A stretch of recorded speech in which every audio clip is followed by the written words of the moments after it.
Good evening, everyone. Tonight is a regular session of the South Kingstown Planning Board. The date is Tuesday, February 27th, 2024. The first item on our agenda is roll call. Joe Murphy. Here. Robin Pothier. Here. Susan Axelrod. Here. Peter DiStefano. Here. Elizabeth Karp. Here. And Maria Mack is here. Our next agenda item is the consent agenda. This includes approval of minutes from January 9th, 2024 Planning Board work session, January 23rd, 2024 regular session, and the report of the administrative officer. I would like to pull that administrative officer's report. And if someone would like to make a motion to approve the remaining items on the consent agenda. I think I see a problem with it. Oh, go ahead. On the January 23rd minutes, on the second page, under Section E, with the motion, are we not talking about the wrong plan there? You're on page, you said the second page under... Yep, page 2 on January 23rd's minutes, and it refers to the Commodore Manor, and I thought that was, Oh, it's the last page. I thought that was, I was not here, so I might be confused, but I thought that was that was extended to the next meeting, and that's not what you're approving there. Oh, that's something else. Actually, Susan just pointed out that on the page, they're not numbered, on page 2 of those same minutes, that under the Hanson DPR, 3 unrelated persons, the motion states that it's site plan for Commodore Manor LLC. That's So I believe that needs to be corrected, so excuse me? Madam Chair, that's administrative in nature, Yes. and we'll correct that. Great. Would someone like to make a motion to approve the remaining items on the consent agenda? I'll make that motion. We have a motion from Robin. Do we have a second? I'll second. Second from Liz. Any further discussion? There's one more thing. Oh. Jamie, also at the end of page 3, it continues to talk about that project too. Thank you. All those in favor say aye. Aye. Motion carries. Jamie, would you like to discuss this now or later on this evening, your AO report? We can do that at the end of the evening. Okay. Everyone good with that? Let's continue on then. Our next agenda item is a public hearing, combined conceptual master plan and preliminary plan review, major land development project, 485 High Street. Is there anyone representing the applicant?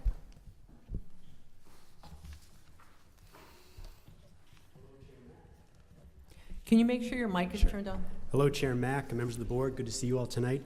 James Callahan of Callahan and Callahan, 3 Brown Street in Wickford. I'm here tonight with Harrison Bell to my right of Bell Capital. We're here tonight for a proposed master and preliminary plan for 485 High Street. The project, I don't want to set the stage too lightly, but I don't think it's overly complex. Harry is proposing to convert the existing garage in the northeast, which is the right side of the lot on your screen, into a 3-unit apartment building. The building that will be converted to housing is currently a garage, and there are 2 other buildings already on site. There is a 3-bedroom, single-family dwelling in the northwest corner of the lot, which is in that direction. And then there is an existing 4-family dwelling, which is closer to us at Town Hall right now on the southwest corner of the lot. In total, we propose 8 units, 2 of which will be affordable, which is consistent with your zoning ordinance.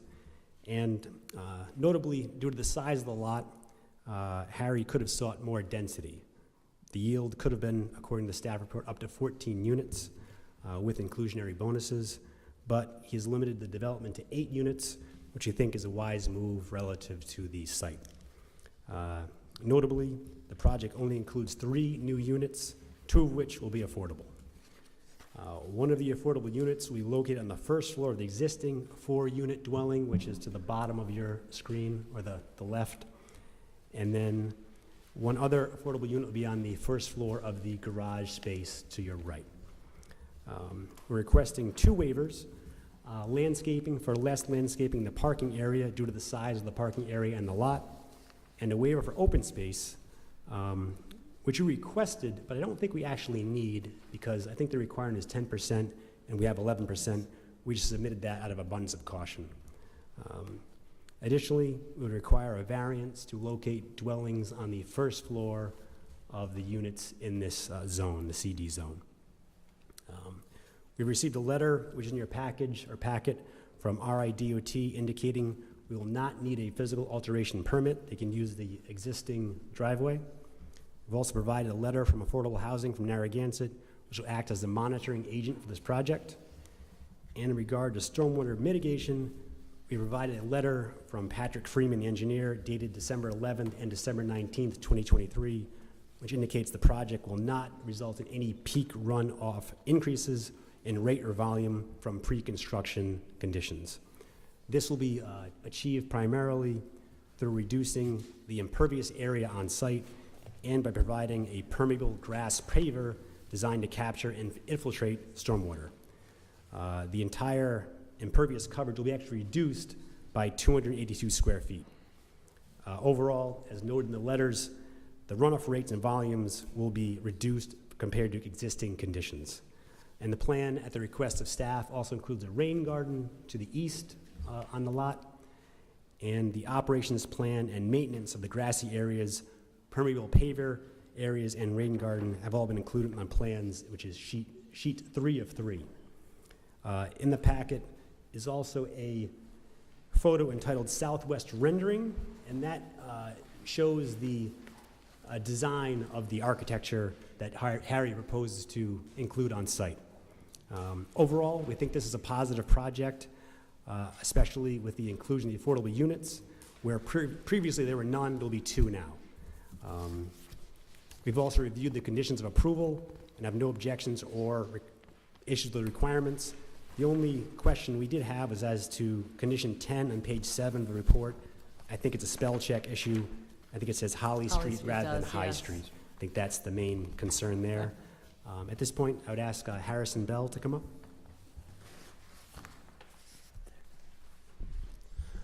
Harrison Bell. Harry, could you, you're the developer and owner of 45 High Street? Yes, that is correct. And you were here before the planning board back in July of last year? Yes. And that was for a pre-application? Yep. And since then, you've provided all the site plans, documents, and required materials for this plan? Yes, that is correct. And in your words, what is the plan you proposed? I'm proposing the conversion of a old garage to 3 units. The garage is structurally sound, and I think it will be a great project for the town. And there's really no expansion of the garage except for a small addition? Yeah, there's no expansion. On the left side of the garage, under the deck, there'll be a bump out, but that's really it. And what is the current condition of the garage itself? The garage is old, but it's structurally sound. It's not really physically appeasing, but it'll be nice when it's done. And the project or the area is serviced by sewer and water? Yes, that is correct. And do you have a plan for phasing of this project, when you'll complete each aspect of it? If it's approved, hopefully it'll be completed by September 1st. And will you construct the garage first and then convert the affordable unit in the existing dwelling at the same time? Yes. And these plans actually reduce the impervious lot coverage, is that fair to say? Yes. And you've included a rain garden, the request of the planning staff? Yes. And the open space, we believe, a green space includes over 10% of the existing lot. Yes, correct. Anything else you'd like to add? No, I think that's really it. I think it's going to be a great project for the town. It's going to add 3 more units to Peacedale, which would be great, and also 2 more affordable units. So that's really it. Have any questions for Mr. Bell or myself, be happy to answer anything we could. Sure, and I believe the affordable units will be 80% AMI and 99-year affordable, which is great. Correct. Questions, comments from board members? Just some other questions relative to the affordable. What's the breakdown of 1 bedrooms or 2 bedrooms for the affordable and also for the total? There'll be each 1-bedroom units. Are there any other 2 bedrooms in the complex? There's one in the 4-unit. So when the project is complete and there's 8 units, 7 of them would be 1 bedroom and 1 would be a 2 bedroom? What's that? No, I think the structure in the northwest corner of the lot is a 3-bedroom dwelling already. So can I get for the 8 units that'll be completed, can you tell me how many 1 bedrooms, how many 2 bedrooms, how many 3 bedrooms for the project in completion in total? There'll be 1 2-bedroom, 1 2-bedroom? 1 2-bedroom. There'll be 3 1-bedrooms, and there's a 3-bedroom house. And then the new garage, there'll be they'll all be 1-bedrooms, so there'll be 3 more 1-bedrooms. So you'll have 6 1-bedrooms, 1 2-bedroom, and a 3-bedroom, correct, and a yes. 3-bedroom. Okay, I think that answers. The square footage for the affordable versus the square footage for the market rate. Can you talk about that? The new garage, they'll both be the same size. The What- 2 lower, about 460 square feet. 460? Yeah. And how many, the existing 1-bedrooms the bedrooms that currently exist, approximately how large are those? The 2 on the first floor are probably 600 square feet. And Maybe one a of little those is gonna be converted to an And affordable? one of those, yeah. It's already an affordable, not deed restricted affordable, but it's rented through SK. All right, but Housing. it will be deed restricted? Yes. So the deed was, the affordable, one of them will be approximately 600, a little over 600, Yeah. and then the other one will be about 460. Yeah. The ones that's being constructed is about 460. Yes, correct. It might be a little bigger. I don't know the exact size, but it's probably 460 or 480, one of the 2. Okay, Yeah. all right. That's all my questions, thank you. Other questions, comments from board members? Susan? Hey. Hi. So out of the 8 units, are they all going to be for rent? Yes. Okay. So I have a couple of questions. Some of my questions are about the landscaping. Are you the fellow Yeah. to ask about that? Yes. Okay. So on the layout, I'm seeing where the trash cans are located over by the right hand, by the rain garden. Yes. Is there access to, is that a dumpster or is, what? No, so the town requested that each structure have its own garbage can. So they're probably just 2 cans per house. Oh, so they're like the big, Yeah, and they're gonna be enclosed. and they're Inlets, like the wheelie ones, not a dumpster, it's a, Yeah, wheelie, yeah. okay. So I'd like to ask you about the rain garden, and whether or not, I mean, what your plans are for maintenance for the landscaping. And, you know, I see you've got some nice choices for the rain garden, although I think you'll need a pollinator for that blueberry if you want it to make fruit. How is this going to be maintained? It will need annual maintenance, it'll need to be taken care of, and especially if it's next to the trash receptacles. We have included in the site plans, the operation and maintenance plan. I believe there'll be an HOA that will require contributions and maintenance of that, or Harry will do it Yeah. himself. Yeah, I'll do it myself, yeah. Okay. So on the original plans, we saw, wait, hold on, I'm confused with my notes. Nope, that's not a question, sorry. Are you replacing the wooden fence along the northern border of the property? No. Okay. And I'd like to ask about the landscaping out between the main buildings and High Street. Mhm. And it looks like you've got about 3 or 3.5 feet of space out there. So the sweet gum that you're putting in has a growth to spread about 5 feet. And on your plans, you're showing it encroaching over half of the sidewalk. Okay. And I think the choice of sweet gum is a beautiful choice, but I don't know if that's going to, I think it's going to rub against the house and cover the sidewalk, and then because there's power lines, the town's going to come chopping at it, and it's going to maybe be something you want to revisit. Okay. I mean, a That's- nice native is great, but That's totally fine. yeah, I think you're just going to run into Yeah. trouble with such a narrow little Yeah. strip. Okay. Um, We'd be happy to consider any suggestions in that respect.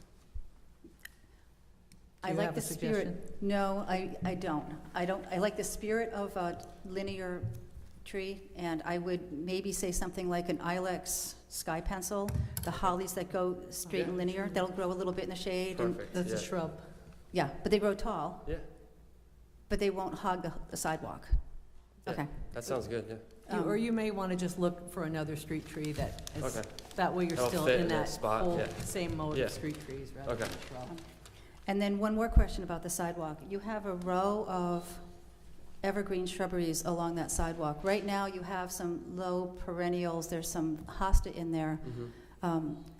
I would potentially be in favor of mixing it up a little bit with some native blooming, I don't know, not necessarily native, some knockout roses or some hydrangea or something Yeah. to mix it up other than taking out that hosta and putting in a straight row of evergreens. That's, Okay. maybe we could make it a little more Yeah. something, you know? Feeling, yeah. Okay.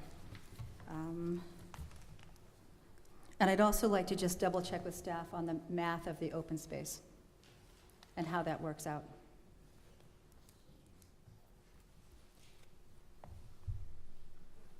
And that's all my questions, so thank you.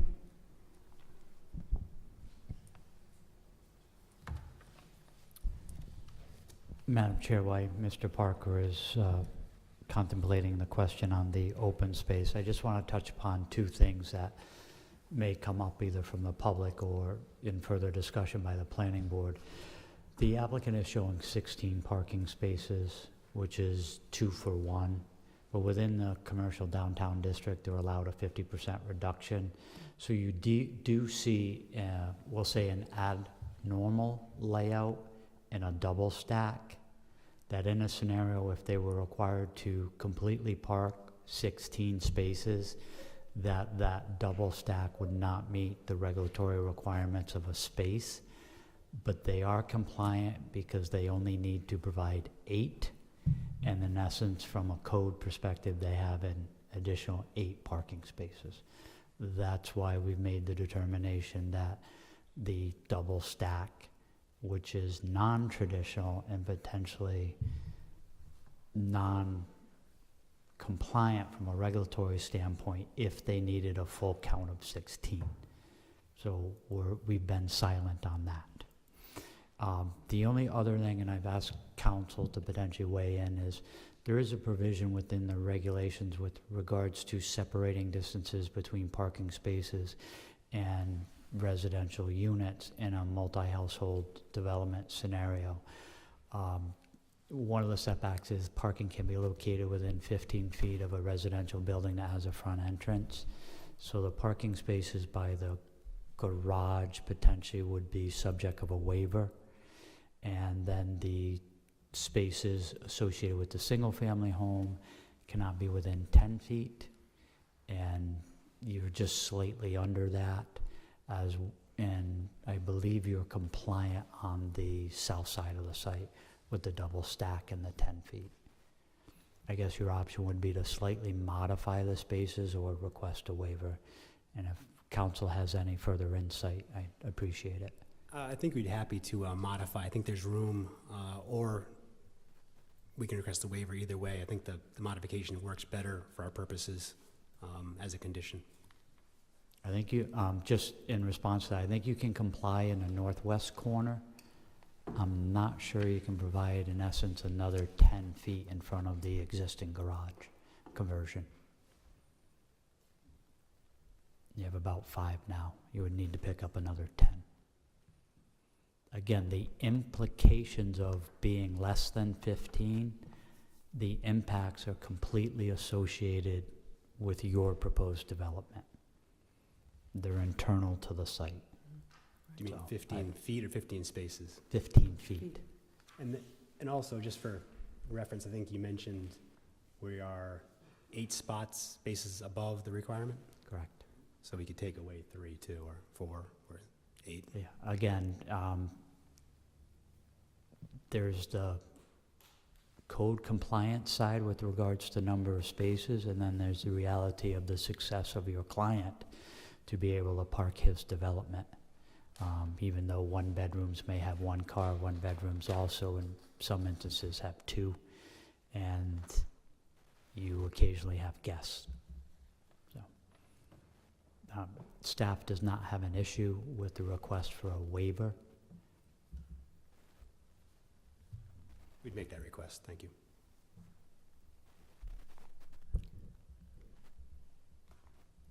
Jay, are you all set with?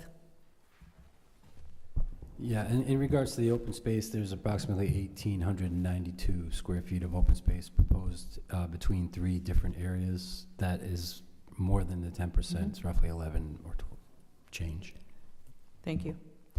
If there are no other questions or comments from board members, this is a public hearing. Is there anyone who wishes to speak? Please come up to the mic and state your name for the record.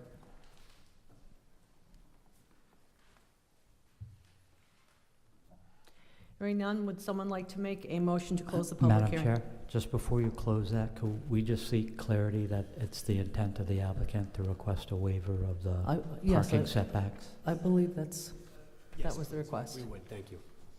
Thank you. Thanks. And Madam Chair, one other thing. I was not necessarily, it wasn't on the top of my head that this application required a variance for first floor residential in the commercial downtown zoning district. Generally, when applications require relief, they receive it prior to preliminary. In this case, it's combined master and preliminary.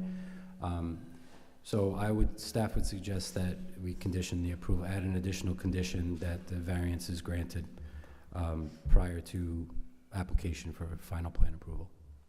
Very good, thanks. Would someone like to make a motion to close the public hearing? So moved.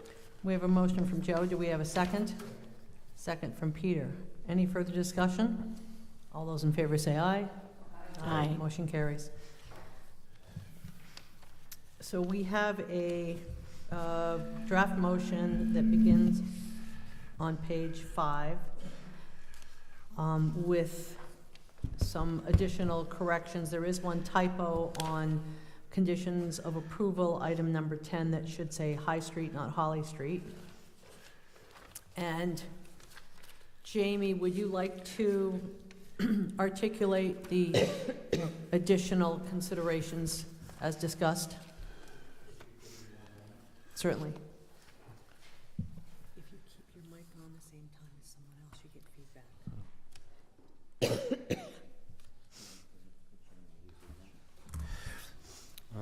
Can I ask? I do have questions for staff, perhaps a correction or clarity on condition of approval, item number 7. Typically, when we do some affordable housing, we require that the LMI units be built at the same rate as the market rate. And that's what the condition of approval 7 reflects. However, in this case, we have 5 existing and 3 new construction. So I think there's clarity that's required on condition of approval 7, where it says said schedule shall not exceed the construction of 3 market rate units for each one LMI. In this case, he's building 3 units total, 2 of which is market, 1 of which is an LMI, and then there's an LMI deed restriction that has to go on the existing. So I think we need to clarify that, which says that the deed restriction on the existing will be in place, and the construction of the LMI unit those will all correspond with the construction of 2 market rate. So I think we need a correction on that paragraph. Anything else while we're waiting for Jamie? Susan? I have one question. Is it reasonable to put in as a condition that these units, the ones in the back on the converted garage, cannot be enlarged, raised up another level, or otherwise modified outside of the footprint and the space that they are now occupying? Technically, the planning board approval will approve the plan that's before you. Okay. If the applicant or an owner comes in to modify that plan, it needs to come back for a change to a previously approved plan. Okay, so even years from now, you can't add a floor? In order to add a floor, it should Yes. come back for a Okay. change to a previously approved Yeah. plan. So any modification that is proposed at some time in the future would either require a completely new application or a modification to a previously approved plan. It's not a scenario where they can go to the building department and pull a building permit for a new additional floor or expansion.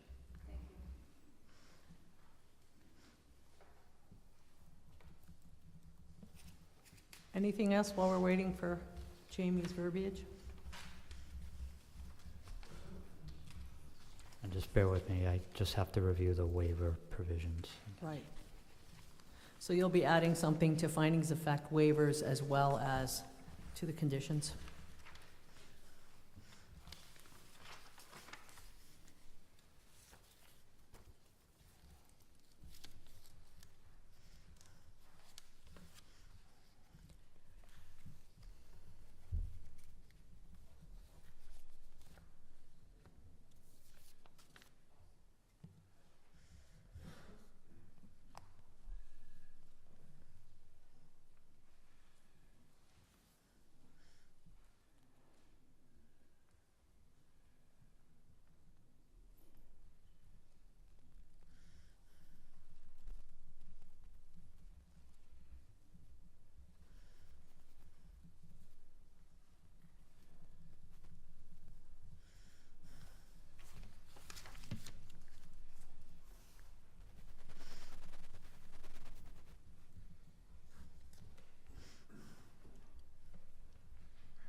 Madam Chair, I think I have some suggested language. With regards to the motion that's been recommended, item J, findings of facts for waivers. The waivers or modifications are reasonable and within the general purpose and intent of these regulations, including the waiver request for setbacks associated with parking spaces and building locations. So that would take care of the 10-foot and 15-foot separation distances. And then, as the last condition, the applicant shall submit a revised landscape plan to the administrative officer for an alternative layout for the area in front of the single-family home adjacent to High Street for review and approval.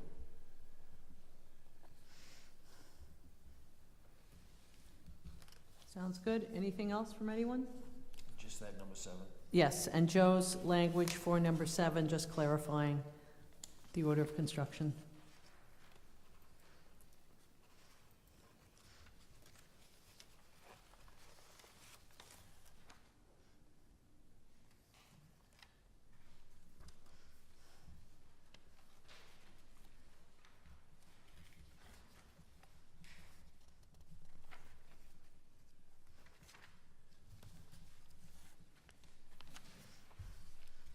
And Jamie, do you have the language for that? Or just let us know? Just bear with me.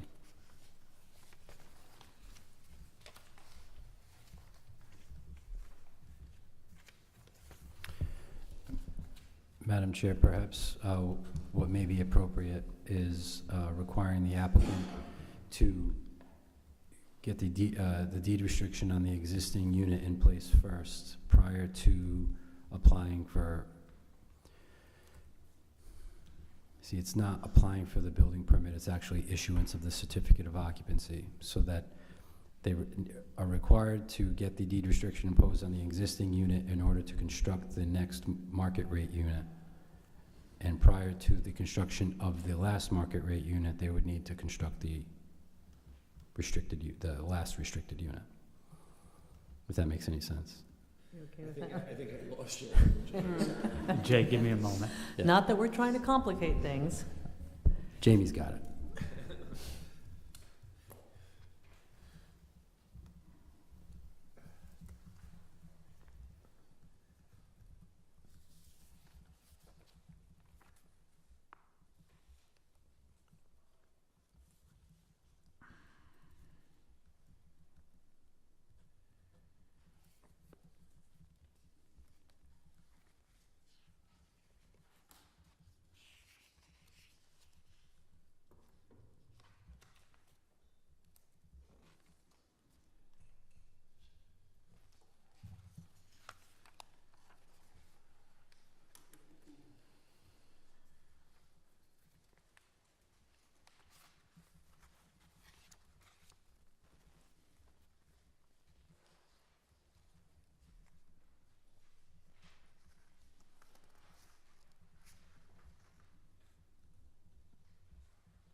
So what I'm suggesting, Madam Chair, is as part of the final plan submittal, the applicant shall propose a specific construction schedule in which the LMI housing units will be constructed.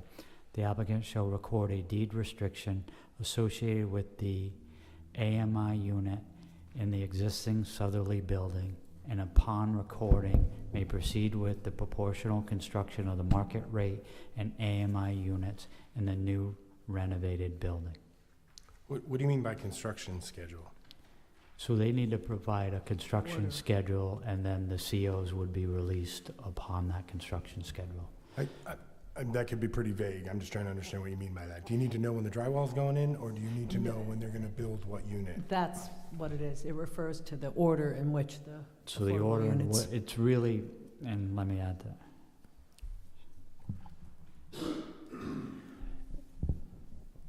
Peter, we have gone through this before, And I can really, hang on, Jay.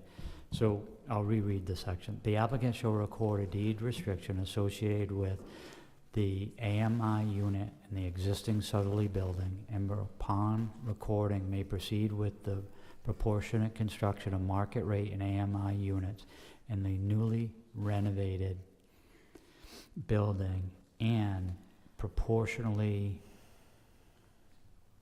the proportionate release of certificate of occupancies. So again, if it's 3 for 1 in the new building, really the market rate, for all intents and purposes, should go first, and then the 2 market rates. But allows them to release all of the other market rates within the complex. Okay, I just didn't know how, when you say Yeah. schedule, that's pretty vague, so I just wanna make sure we're on the same page. So again, what it's saying in essence is record the deed for the existing affordable unit and structurally fix that, so it's a deed restriction for 99 years. Then they can proceed with selling anything in an existing, or renting anything in an existing building. Then they move to the renovation of the garage, which is 3 units, and that AMI should not be the last unit that's CO'd in that building. Okay. Just want to, I mean, the Maybe intent I- is they're doing all 3 units at once in the garage renovation. So it wouldn't be hard pressed for them to issue the CO for the AMI in that garage building. They're all being completed at the same time, maybe CO'd within weeks of each other. But they're Is all the this- same yeah. size, they're all the same outfitting. just want to make, is this clear, Mr. Callahan? Okay, just want to make sure it's understood. We're not gonna construct the garage and leave one Right. shell, so. Very good. Thank you, Jamie. Would someone like to make the motion as amended? Just a quick question, Jamie, your addition relative to the variance, was that a finding of fact R, or was it a condition of approval 14? It was incorporated into section J first, under findings of facts for the waivers, clarifying that the waiver request includes relief for that parking setback. Okay, I will make that motion, but I do have a quick question for the applicant, if that's okay. Joe, yeah, thanks. So my question is relative to the existing unit that is going to be affordable.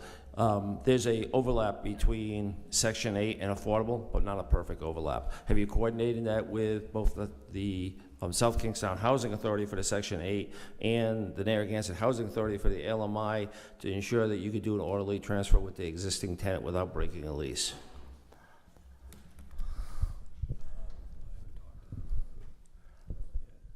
We have not figured out that detail yet, but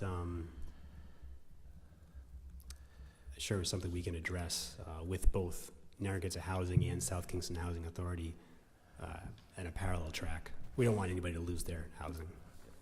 Okay, I'll make that motion if. The South Kingstown Planning Board hereby grants combined conceptual and master preliminary plan approval to the 485 High Street major land development application, an 8-unit major multi-household and land development project consisting of 2 existing structures with 5 existing units in each, and 3 new units being created in the existing garage, with 2 of these units being restricted low and moderate income housing units located at 485 High Street, Bell Capital LLC, owner applicant. This approval is based upon plan set entitled Proposed Conditions Plan for Eric Bell, located at Assessors Plat 48-3, Lot 147, 485 High Street, South Kingstown, Rhode Island, Sheet 2 of 3, dated December 20th, 2023, completed by American Engineering, Inc., as well as the plan entitled Landscape Plan, High Street Gardens, 485 High Street, Peacedale, Rhode Island, 02874, Sheet P1.0, dated December 13th, 2023, completed by Mather and Page Landscape Architects. This approval is based on the following findings of fact and conditions of approval. Findings of fact A through I. Findings of fact waivers J through K, with J being amended as discussed tonight. Findings of fact inclusionary zoning affordable units L through Q. Conditions of approval 1 through 13, with condition of approval being amended as discussed tonight. I think, Madam Chair, just for clarity, it would be 1 through 14 would Right, be 14 additional. was added. 1 through 14, okay. We have a motion from Joe. Do we have a second? Second from Peter. Any further discussion? Hearing none, all those in favor say aye. Aye. Motion carries. Thank you.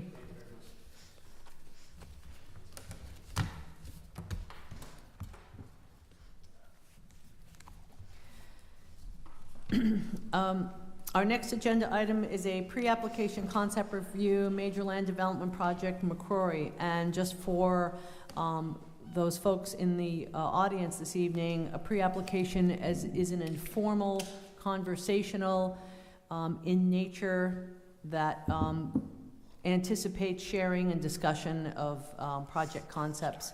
It is not formal. There is no vote that is associated with this. If there is anyone representing the applicant? Hello again. Good to see everyone again. James Callahan here tonight on behalf of Glenn and Gretel McCrory, who are both here to my left tonight. We have Karen Beck of Principe Engineering as well. We're here for a conceptual pre-application for 507 to 509 High Street. We've been before you in the past on the same project or a very similar project. I don't want to get into the travel of that project since 2006. We want to restart tonight, get your input, and hopefully lay a foundation for future hearings and meetings that we can hopefully get through in with some speed. Currently, there is a 3-unit building on High Street. It's a blue shingled structure, which has frankly seen better days. Based on this project and the previous project on this agenda, we now have flats completely surrounded. The shingled structure is going to be rehabbed and renovated as part of this project. Glenn and Gretel purchased this property in 2019. Like I mentioned, they expected to have some approvals in place, but that did not work out, so we're here before you again. The total lot measures over 15,000 square feet, and by that calculation, as noted in your staff report, the yield plan could result in about 11 units with 3 affordable. Glenn and Gretel are not looking to max out the property in terms of units and density. They are proposing to rehabilitate the blue building into 3 units, with those 3 units, and add a new building behind the current building with 5 units. Of the 8 units total, 2 will be affordable pursuant to section 502.6. We believe we need 2 waivers, one for rear yard transition setback and paving for the gravel surface under section 703. We also believe we need a variance for the first floor dwelling again, and maybe a variance for setback relief in the amount of 12.4 feet. And lucky for this board, for a unified development review, I think you will now be the ones deciding on all those things instead of going to the zoning board. We have elevations, which we provided somewhat late, unfortunately. I think you have paper copies of those today. And we have a DEM permit that does not expire till 2025, but we would like to move forward with this as soon as possible. Overall, we think this is a positive proposal and provides much needed affordable housing and market rate housing in Peacedale. At this point, I'd like Karen Beck to come up and give some overviews of the technical aspects of the plan if possible.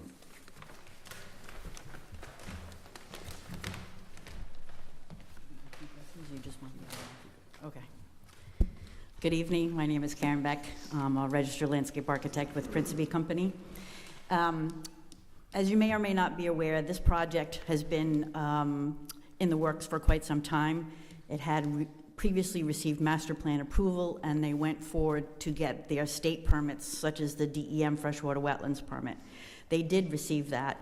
It was received in 2021, which means that it expires in 4 years, which is 2025. The previous engineer and the previous surveyor have both retired. So Principe Company was brought on in order to bring the project forward for the new property owners. As much as possible, what we wanted to do was to retain the DEM freshwater wetlands permit. That permit required that the site be developed to a fairly large percentage. In other words, they looked to make sure that the grading was done, that the drainage was taken care of. The site is located in a 100-year floodplain, so they needed to make sure that any fill that was proposed in the floodplain received an equal amount of cut. So as much as possible, what we tried to do was to take the project and make minimal changes to the plan in order to keep the DEM permit while still making minor changes to make it a little bit more aesthetically pleasing, make sure that the movement of the vehicles and the pedestrians through the site had a better experience. So what you're seeing here is there's an existing building to the front. It has 3 units in it. The new building will be 5 units to the rear. They will have garages on the first floor. So there isn't living space, there won't be mechanicals or anything like that, so it will meet the FEMA regulations and the DEM regulations in terms of the floodplain is concerned. The garages, as I said, are on the first floor, and then there's 2 floors above that for residential use. We are proposing to have 11 parking spaces. If it was 2 per unit, since there are 8 units, we'd have to have 16. We're proposing 11, so it's not the 50% reduction, but it is a reduction in the overall 2-to-1. The pavement is proposed to be gravel. It currently is a similar scenario, and because of the location immediately adjacent to the stream, because it's in the floodplain, a relatively high water table, et cetera, working with DEM, it was determined that the best methodology, rather than paving the site and trying to control the stormwater within a floodplain, it would be better to have a permeable surface. And that was what was approved by the DEM. The drainage is going to be a bioretention. It's located in the northeast corner of the property. It's only about 1 foot deep. It's going to have a bioretention type soil and be planted. And again, that was reviewed and approved by DEM in terms of the fact that it's immediately adjacent to the stream and in terms of the separation to the groundwater and also the required fill and cut for the 100-year floodplain. Again, this is a pre-application, so basically what we're looking for at this point in time, despite the fact that, again, we have that DEM permit in hand, we're looking to make sure that the layout of the property works for both the residents that are currently there and the new residents, as well as the neighborhood in Peacedale. It's immediately adjacent to the flats.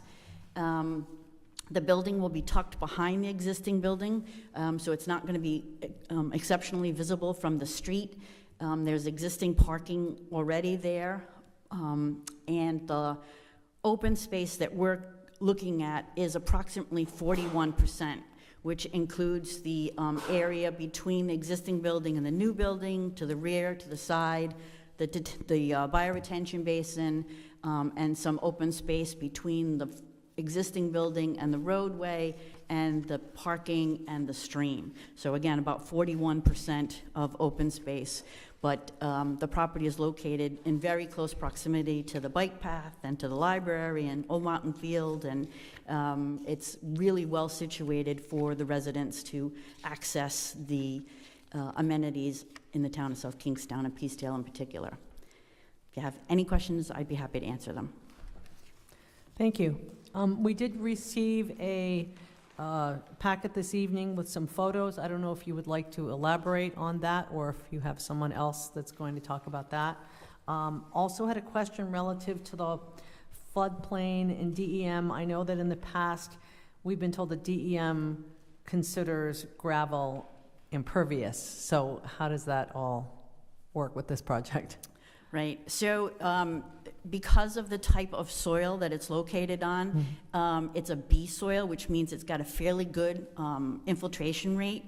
So if you design your gravel driveway to have the required materials and depths, you can utilize a reduced, what they call curve number, so that they don't consider it necessarily a 98 or entirely impermeable surface. They actually give you the opportunity to give you a little bit more credit, if you will, for infiltration through the system. And then you actually model it to make sure that you have enough storage capacity between the stones, and then the distance down to the groundwater table. So again, this was all put through with DEM. They reviewed it and had no issues with it. As far as the floodplain is concerned, that's a slightly different scenario. That's the amount of fill that you bring onto the site, and you have to cut that same amount to make sure that you don't reduce the amount of storage capacity in the floodplain. Does that require a LOMR F, a letter of map revision for fill? I don't know if it will need one for the existing building. That's something we're going to have to look at, because again, that's an existing scenario that we're going to rehab. As long as, I believe, as long as we keep it below 50% increase in value, then it's grandfathered. For the new buildings, again, we're going to be designing it to accommodate the 100-year floodplain so that there is no living space on the first floor. Right. It was my understanding, though, that the LOMR F, the letter of map revision F, applies when you are bringing fill in a flood zone. I have a suspicion it may be different than DEM's take on it for drainage purposes, but I think the FEMA regulations may require that in that instance it requires a LOMR F. I'm not exactly sure, which is kind of why I asked the question. I'm fairly knowledgeable about flood zones, but this scenario presents it a little differently. Yeah, we haven't in the past had to submit a LOMA for fill within a floodplain when we receive a DEM permit for that fill. We can research it to a greater extent, and then I can get back to you to make sure. But again, I believe we're meeting all of the regulations in terms of being able to design the project the way we have. I think it's something to consider as you go through the process and make your next submission, just to verify that. Absolutely. Other comments, questions? Robin? So how do we prevent that gravel from being paved in a later date? Is there an application to do that? I don't think so. So paving after approval, paving in general, I think Mark will agree with me, is very difficult to control. Driveways get paved overnight, many times without permits. Is that correct, Mark? Yes, it is. I didn't want to make the wrong statement, but that's how I understand it. So it is problematic. The answer to the question is, if the plan is approved with a gravel driveway, any deviation to that plan requires a change. And not only a change from the town of South Kingstown, but also with DEM, because it's a state permit, and the permit is approved, the permit approves the plan with a permeable surface. Yeah, I would easily agree with all that. It's just, how do you enforce that? Somebody sees them paving. Difficultly. Yeah. It's difficult. It ends up being a post-construction enforcement action. To answer your question, Robin, ultimately, if someone were to pave that parking lot, it would require a violation to be issued, and ultimately the judicial system to render an opinion. But how do we monitor that to know that it has been paved? It's in an area that would potentially be easily recognized with regards to having being paved. But again, if there's, you're looking at 3 individuals for staff being Mark Conboy, Jay Parker, and myself, in year 2050, hopefully we're all retired, Jay and Mark. No. And then all of the, no, you're still working? You got kids in college, right? So with regards to that, 30 years, 40 years out, Robin, when the institutional knowledge is not at the table anymore, there are difficulties associated with that.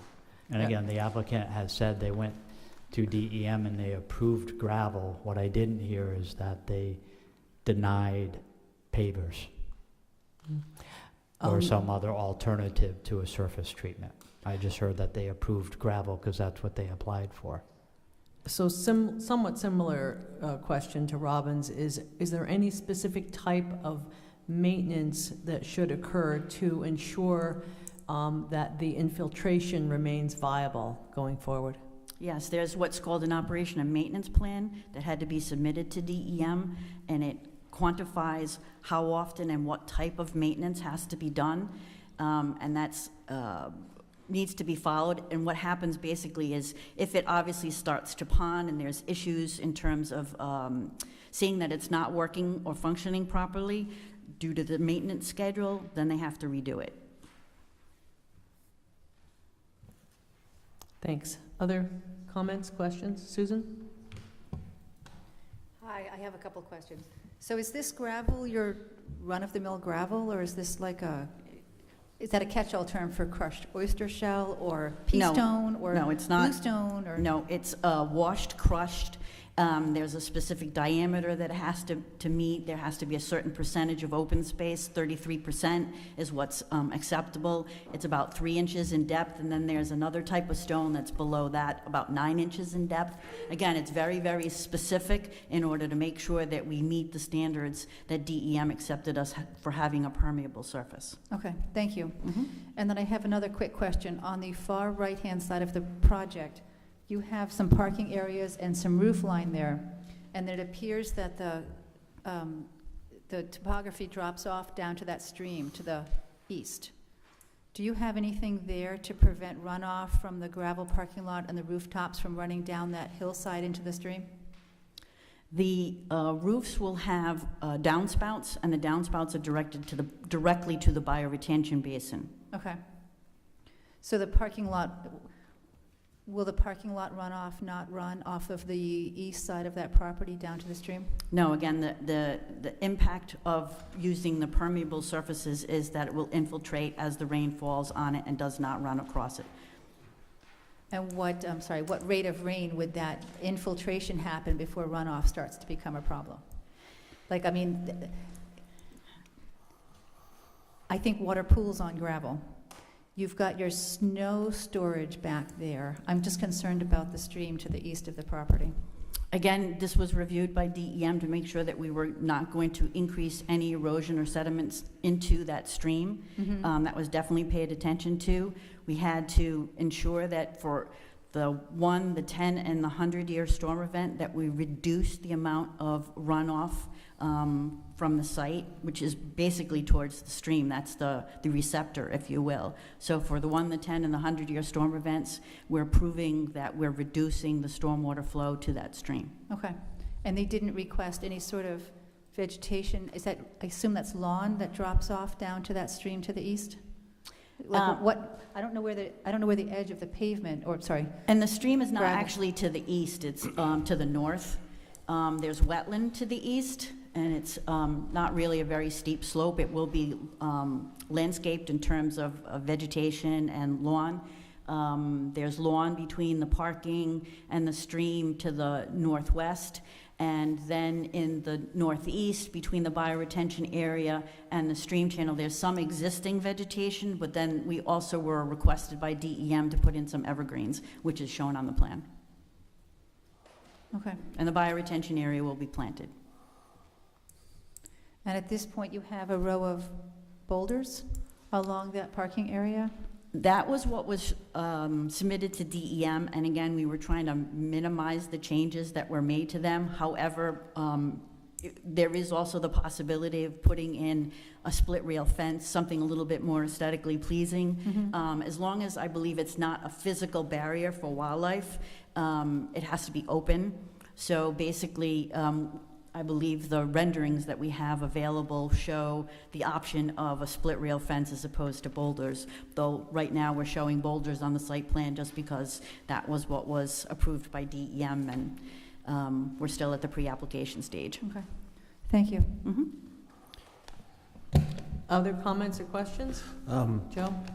So in general, I'm definitely okay with the number of units proposed and it being an infill project, especially if that helps the applicant upgrade the existing building.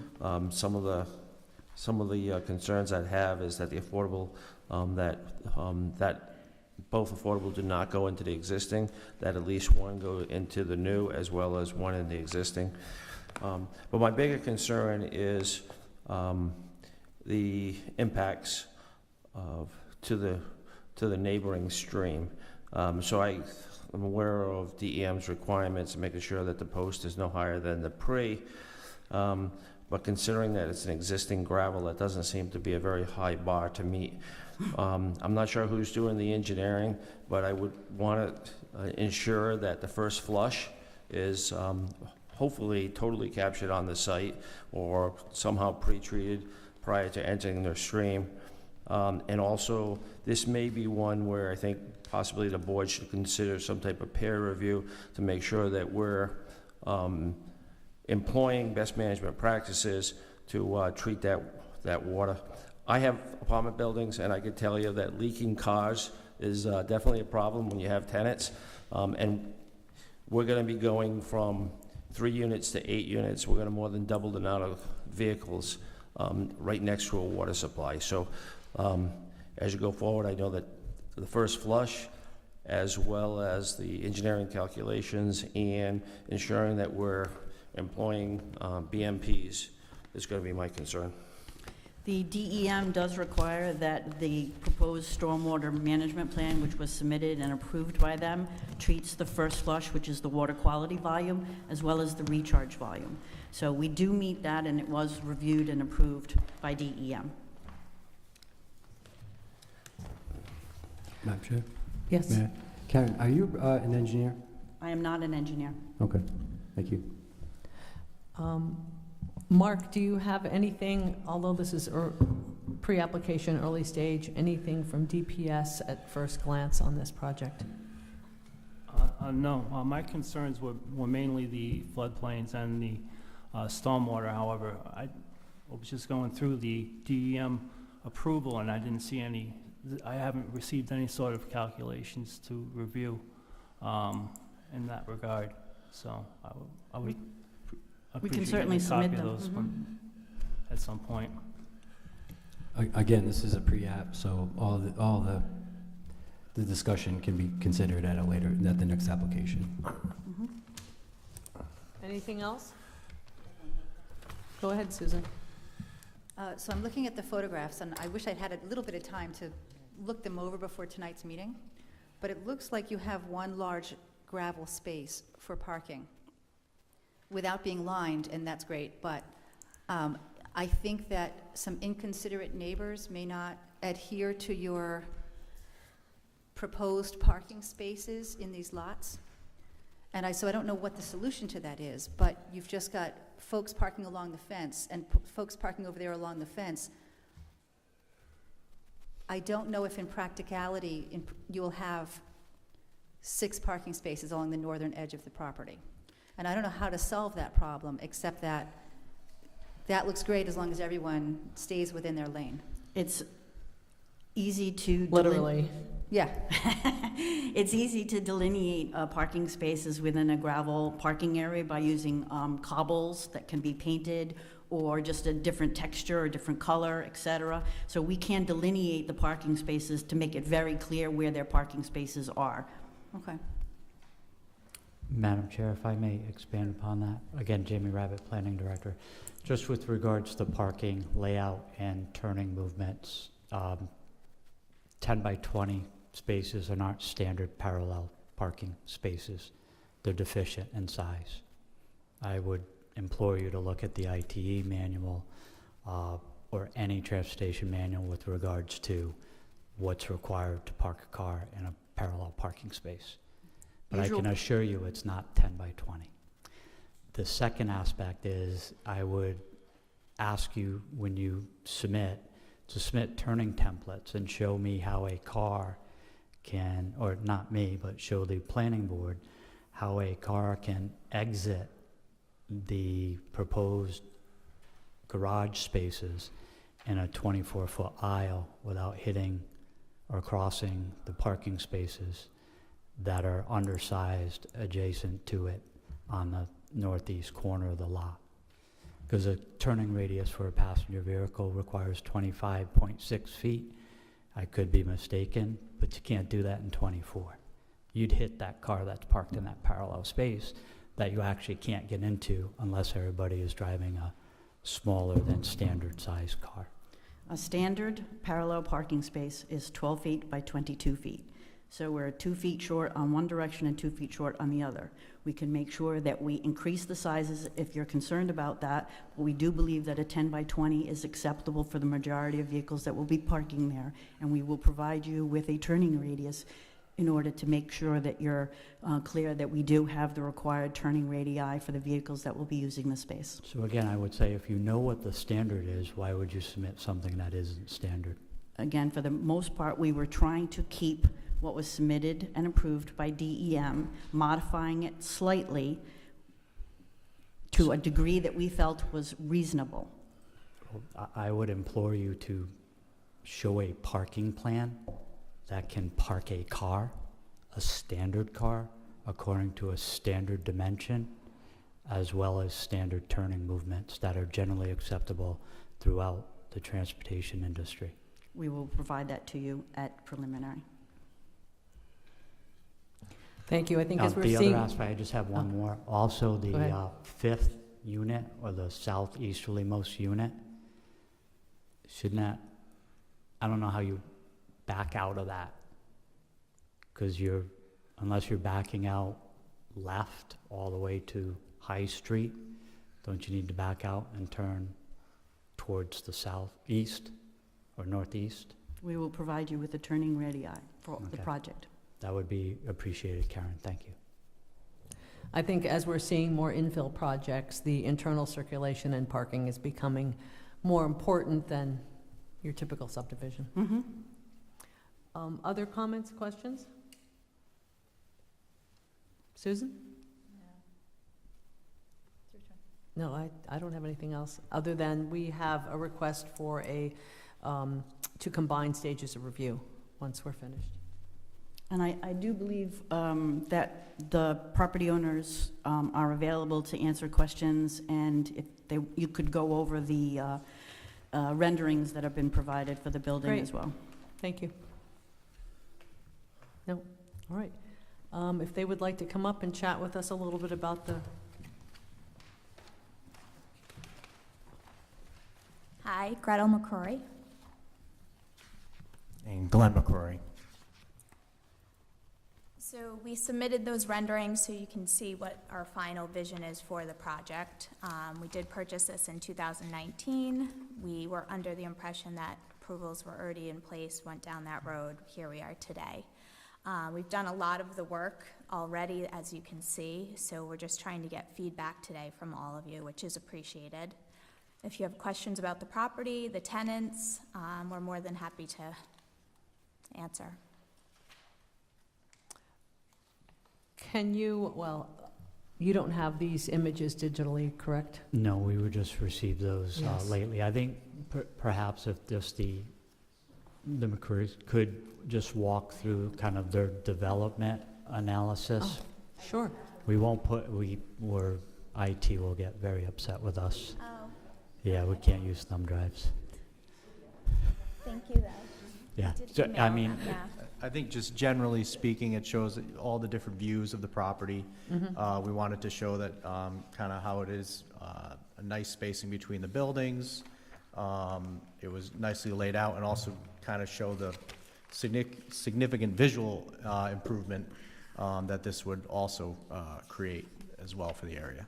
Also keeping to, you know, the overall, I would say, as far as Peacedale, the overall look, as far as, you know, other buildings in the area on High Street. We took that into account quite a lot. One, I think, you know, for multifamily projects, one of the things you probably don't see much of is the idea to bring stonework into the picture.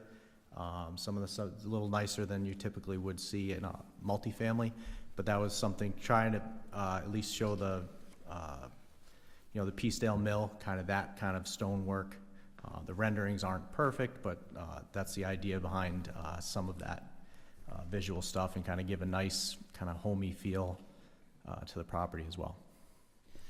So along those same lines, looking at some of the pictures, I couldn't tell whether it was supposed to be a nighttime rendering or whether it was a black stone. We did, yeah, dusk rendering and then a daytime.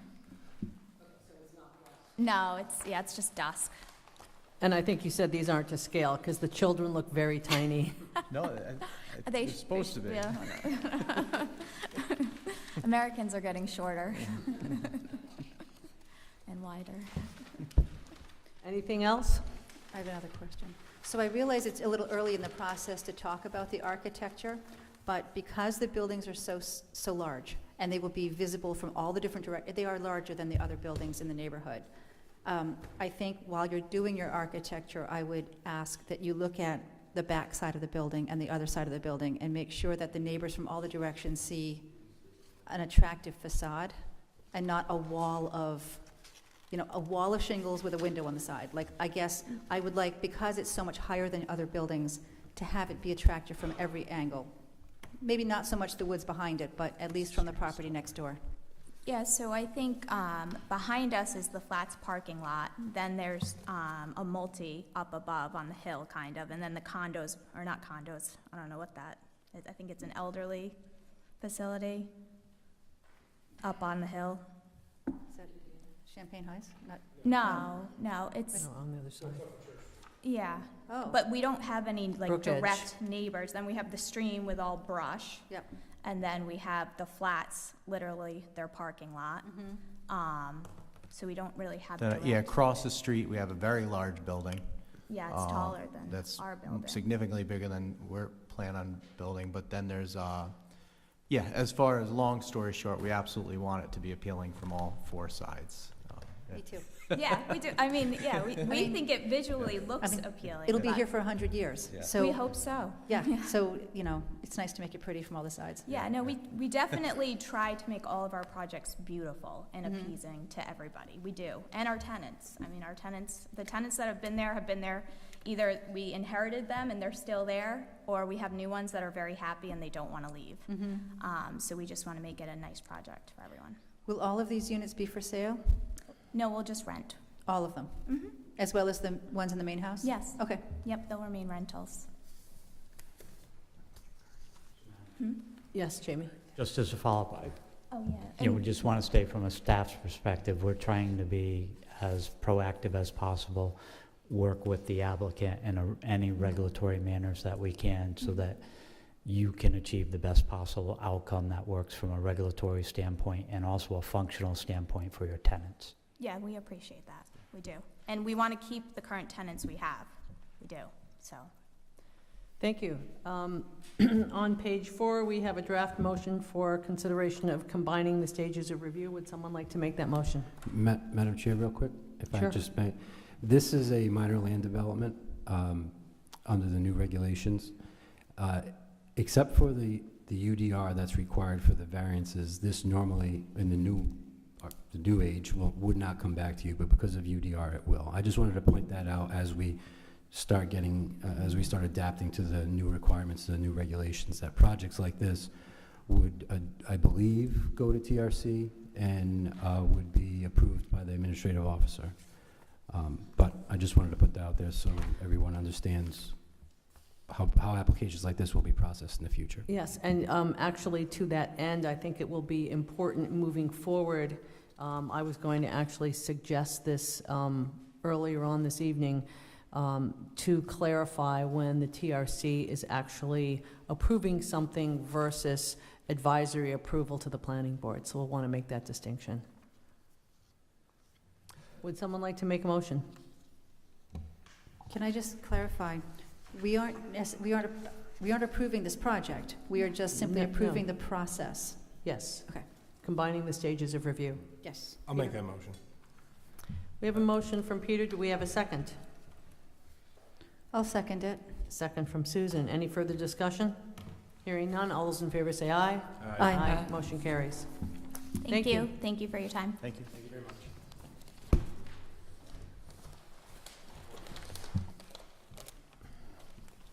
Our next agenda item is also a pre-application concept review, major land development, Saugatucket Acres. Good evening. Good evening, Ms. Chairwoman and members of the board. Michael Monti of Sarah Regan and Thayer on behalf of the applicant. So as the chair correctly stated, this is a concept review application for the property located at 176 Saugatucket Road. It's a very large lot, just under 9.5 acres. You can see it on the screen here. The existing site conditions, currently a single-family home sitting on just under 9.5 acres, and the applicant is proposing a 5-lot subdivision and taking advantage of the flexible lot frontage provisions of the zoning code. So I have here with me tonight Chris Duhamel, who is the project engineer from Deprete Engineering, and we also have the property owners as well. So I think the best way to proceed would to bring up Chris, who can give you an overview of the site conditions, some of the hurdles to developing this lot, where we are in the process with DEM, and then we would love to hear the feedback of the board. So, Chris Duhamel. Thank you. And Mr. Duhamel, could you be sure to address the details related to the yield plan? Sure. Chris Duhamel, professional engineer and land surveyor with Deprete Engineering. We have submitted a pre-application plan, the very beginning, development standards for the property. We're following the requirements to identify existing conditions. If I could walk through the plan that is up on the screen presently. We've done a Class 1 survey of the boundary, and it's 9.38 acres in size. It's occupied by a single-family home and a barn. The use of the site has been agricultural in nature. The fields have been cleared to the tree line that's shown. Behind the tree line is a delineated wetland. Deprete Engineering has flagged the wetlands and applied the applicable buffers. We are currently waiting for the delineation to be approved by the DEM. We've also done test holes on the site, and you can see the outline of where the test holes have been completed. And those are the general areas that we would consider for the septic systems. If not, we would need more test holes. We did a yield plan based on R40 zoning, 40,000 square foot minimum buildable area with 150 foot of frontage. We had demonstrated 5 lots that would meet those minimum, this has 6 lots that would meet the minimum requirements. It has a 350-foot cul-de-sac, 50-foot in width for the right-of-way. It has areas for a building area for a well, private well on each lot, and a on-site wastewater treatment system, OWTS.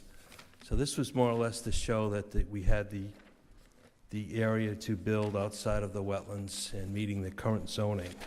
This is not the plan that the owners want to build.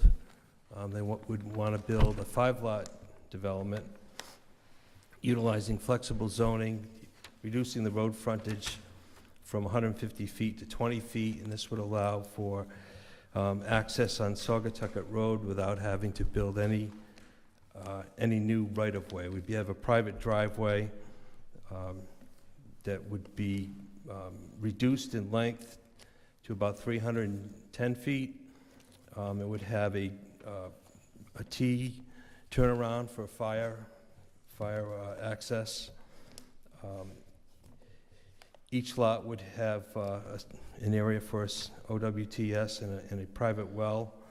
And the advantages of the flexible zoning would be to reduce the amount of impervious surfaces on the development, which would be more in conformance with low-impact development, which RIDM makes all development reviews consider. There would be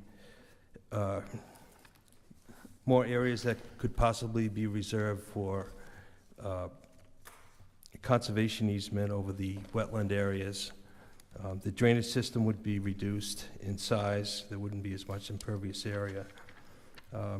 The access to the site would be very similar in both cases, so there wouldn't be any reduction in level of service or traffic safety. All that would, of course, would be worked out at the preliminary plan stage, demonstrated high safety given the alignment of Saugatucket Road. So we feel that the flexible zoning would be best suited for this area and provide for large lots with minimized impervious surfaces. And Chris, just to clarify, is it correct that each of the proposed lots would conform in every way with the zoning code with the exception of the lot frontage? Yes. Is that an accurate statement? Yes, they would have the minimum buildable area of 40,000 square foot. And be able to support an on-site wastewater treatment system and a private well. Questions, thoughts from board members? Robin? Regarding the driveway, so is that one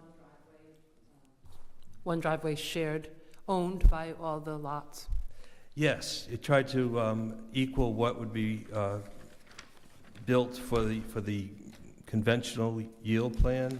We would have one driveway with a access easement over that area for access to each lot. So we wouldn't have any more curb cuts. It would just be one curb cut for the 5 lots. And, okay, so it's a driveway, it's not a town road going in? Private road, 20 foot in width. Again, we would demonstrate fire access and turning movements. Thank you. That would be maintained by the homeowners. Correct.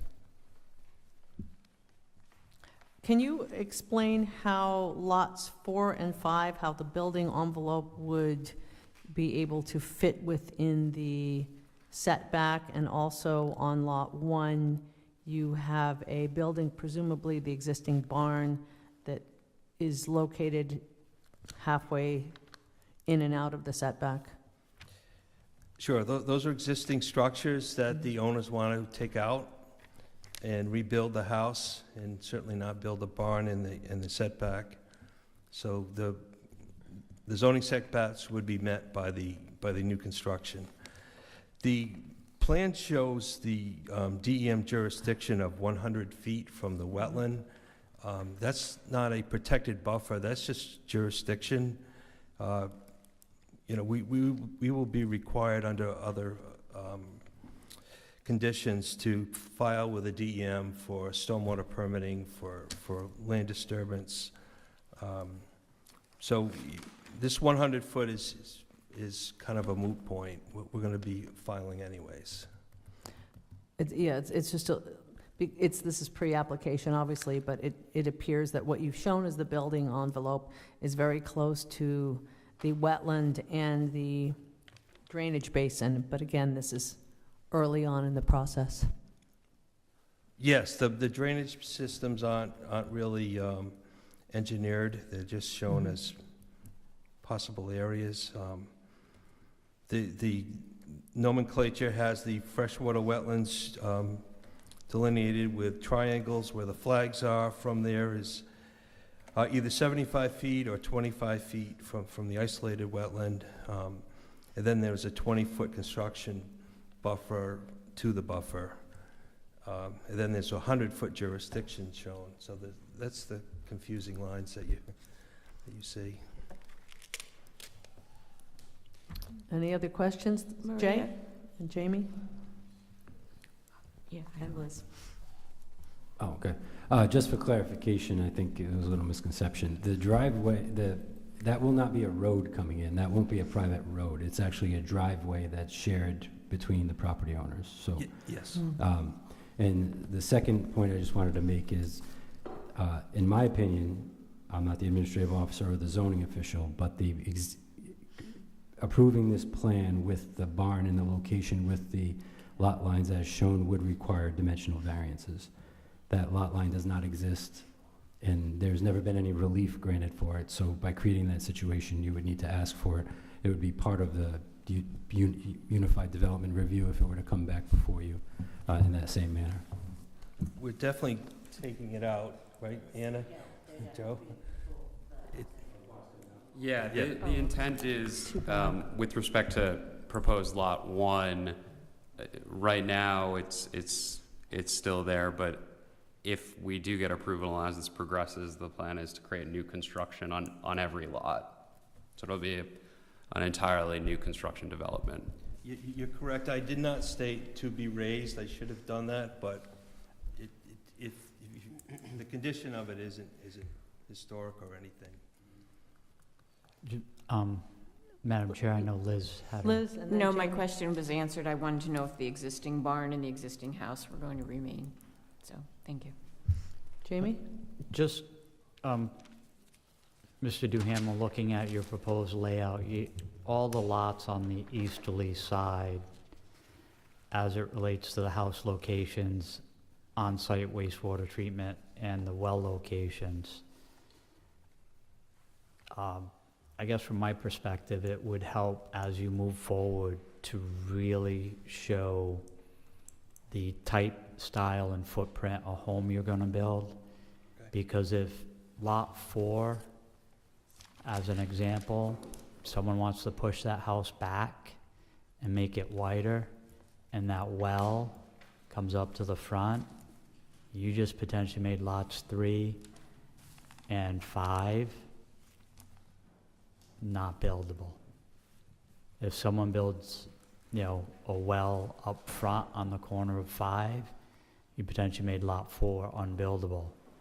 So I think in this scenario, when you have the constraints of fitting everything in at the number of units you're proposing, I would show more than square boxes and garages on the front, but potential actual footprints that your landowner is potentially looking, so that it's very clear. And in scenarios like this in prior communities, we've actually, and I don't know if SK is done, and it's a discussion, to have the wells drilled, tested for quality and quantity prior to the issuance of a building permit. Because if you need to move that well, you potentially have downstream ramifications on the buildability of an adjacent lot. Good points. You don't have a lot of, Chris, you don't have a lot of flexibility. On the easterly side, you have room on the westerly side. Is there any opportunity for a community well? That's a whole nother permitting discussion. There's quite a, as Jamie has said, there's quite a regulatory review that has to be done for that.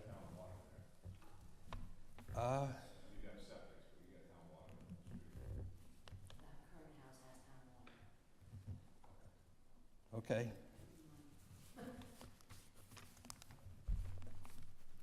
So we'll take a look at all options. What are there? So just to be clear, if you're going to make comments, you want to state them on the record and restate your name. Thanks. So we'll give attention to every option for water, whether it's town water, individual wells, or shared. So we'll make that a point, make sure we're more well informed on that when we come back. If those houses are going to share the driveway, they've already come to an agreement to be responsible with each other, so a single well might be Right. a space saver. It could be part of the same legal document as well, so. Susan? Hi, I have a couple of quick questions. I think most of my questions are more aesthetic. First off, are you planning to build these houses or sell these off as house lots to individual developers? So that's going to be a question that the owners would have to answer, so I can bring them up now if you'd like, or if you have other questions for our engineer. Could you just restate your name, because the two of you are talking one after another, and so that it's clear for the record. Thanks. Oh, forgive me, yes, Michael Monty, again, counsel for the applicant. So I can bring the owners up now if you'd like, or if you have questions for our project engineer, perhaps those could be answered first, and then we could bring up the owners and have them answer. Okay. Whichever you prefer. So I do have another question for Mr. Duhamel before he sits down. So I think for me, it's aesthetic. And you've got this straight driveway coming in into an open meadow. There's one tree on the entire lot, and it's right in the middle of your driveway. And so for me, I would want to look for maybe some bends in the road somewhere, or some kind of layout. You've got the houses stacked one behind the next. And I also see that across the street, there's a nursery that's got a 150-year-old, street front house that is a lovely old colonial across the street. And I don't know how much I can dictate design of house, but I hope that these would be in the spirit of the Saugatucket Road is absolutely beautiful. It's a lovely, lovely vista. And that is a very beautiful historic house across the street. And I'm also a little sad that you'll lose the house you have on the lot because it's got a lot of charm. But I guess I'm concerned about the straight driveway with the right angle cutoffs and the square buildings and where the fronts of the houses will be. And if they're not facing Saugatucket Road, and now my view going down Saugatucket Road to the dog park is the sides of houses and the sides of garages, I'll be very sad. Like, I'll be really sad to see that happen to this property, because it is a beautiful piece of property. And I also, to look at a project, would like to see some hardcore landscaping to add some green to this space, because it is an open meadow with 5 houses plopped on it, I think is, for me, and I only speak for myself, but I think that's unfortunate. Well taken. Thank you. Any other comments? I think finding the balance between this linear driveway that you've shown and something that's quite a bit larger and not as appropriate as shown in your yield plan with the cul-de-sac is probably important to find something that fits within the scale of the project. I'm sure you've already taken that into consideration. I don't have anything else. Anything else from staff? Not at this time, but, again, we're making every attempt to work in a cooperative manner with the applicant, and we're more than willing to sit down with Chris Duhamel and his team. Great, thank you. Michael Monty speaking again, counsel for the applicant. Perhaps I could bring up the owners now. I know that there are at least one question that is perhaps better directed to the owners. So, Anna, would you like to come up? Good evening, Anna Zito, as a representative of the owners.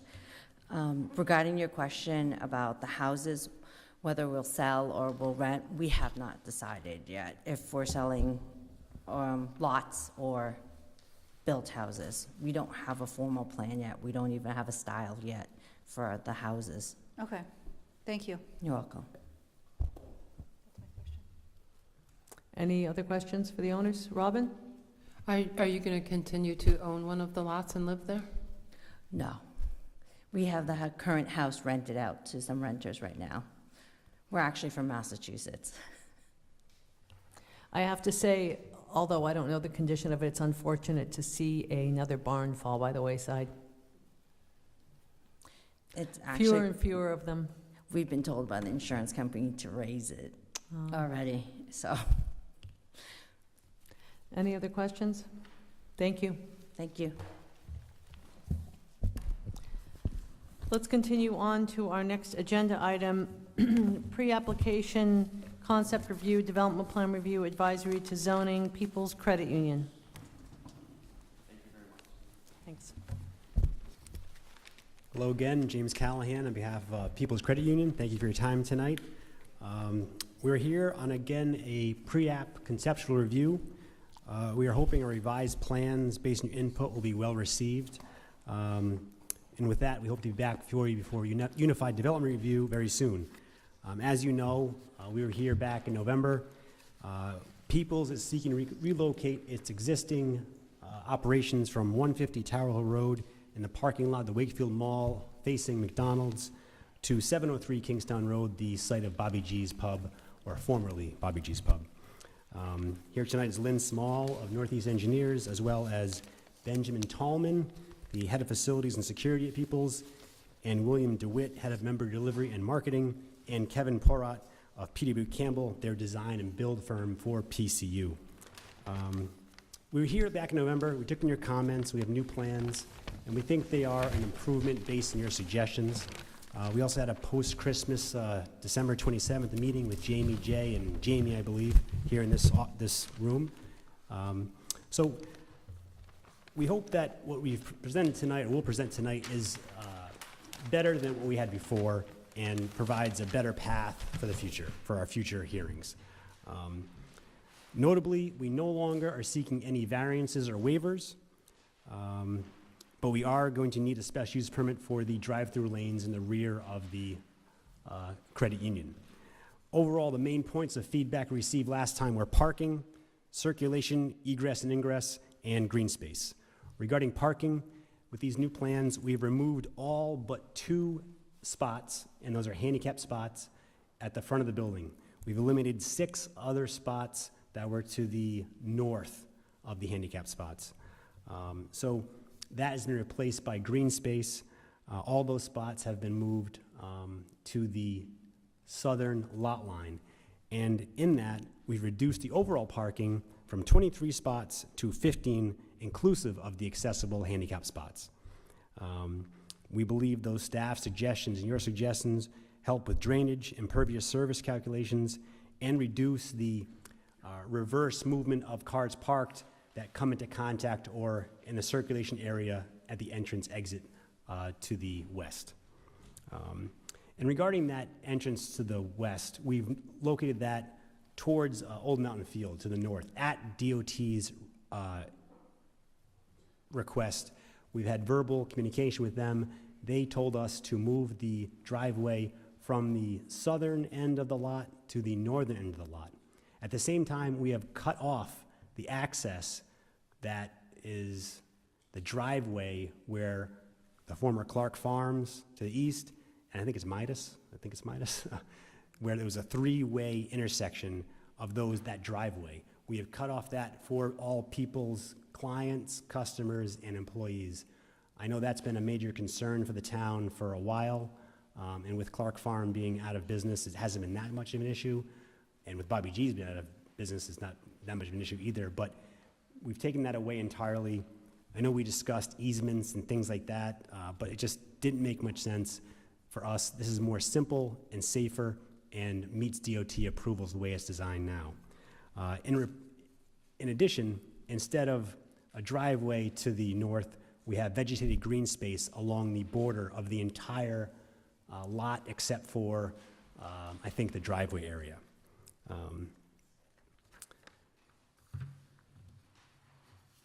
Additionally, we've narrowed the aisle on the northern lane where the cars exit from the drive-through to add more vegetated space. And by doing so, we've increased the green space on the site from 19% to 37%. So almost doubled that by virtue of these changes.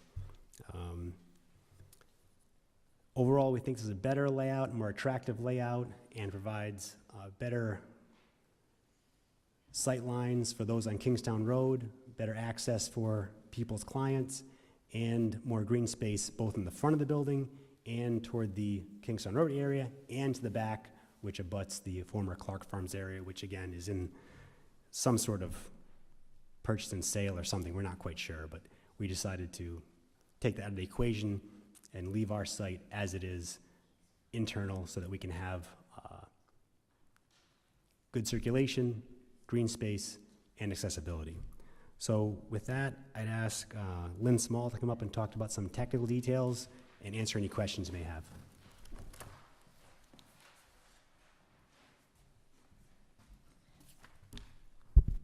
Good evening. I'm Lynn Small from Northeast Engineers and Consultants. We're in Middletown, Rhode Island. My office prepared an we worked on the existing conditions plan and prepared the conceptual review plan for your consideration. We did meet with the planner between this meeting and the one that we previously had before you in, I think it was November, so that we could come up with a better proposal for you that was hopefully more in line with what your expectations were. As Mr. Callahan had explained to you, we have a significant reduction in the impervious area on the site. The site has, I know it has green space in the front right now, but it is very limited, and the parking lot under existing condition is extremely large. The aisle widths are very, very wide. So you end up with a lot of impervious surface with no perimeter landscaping to speak of.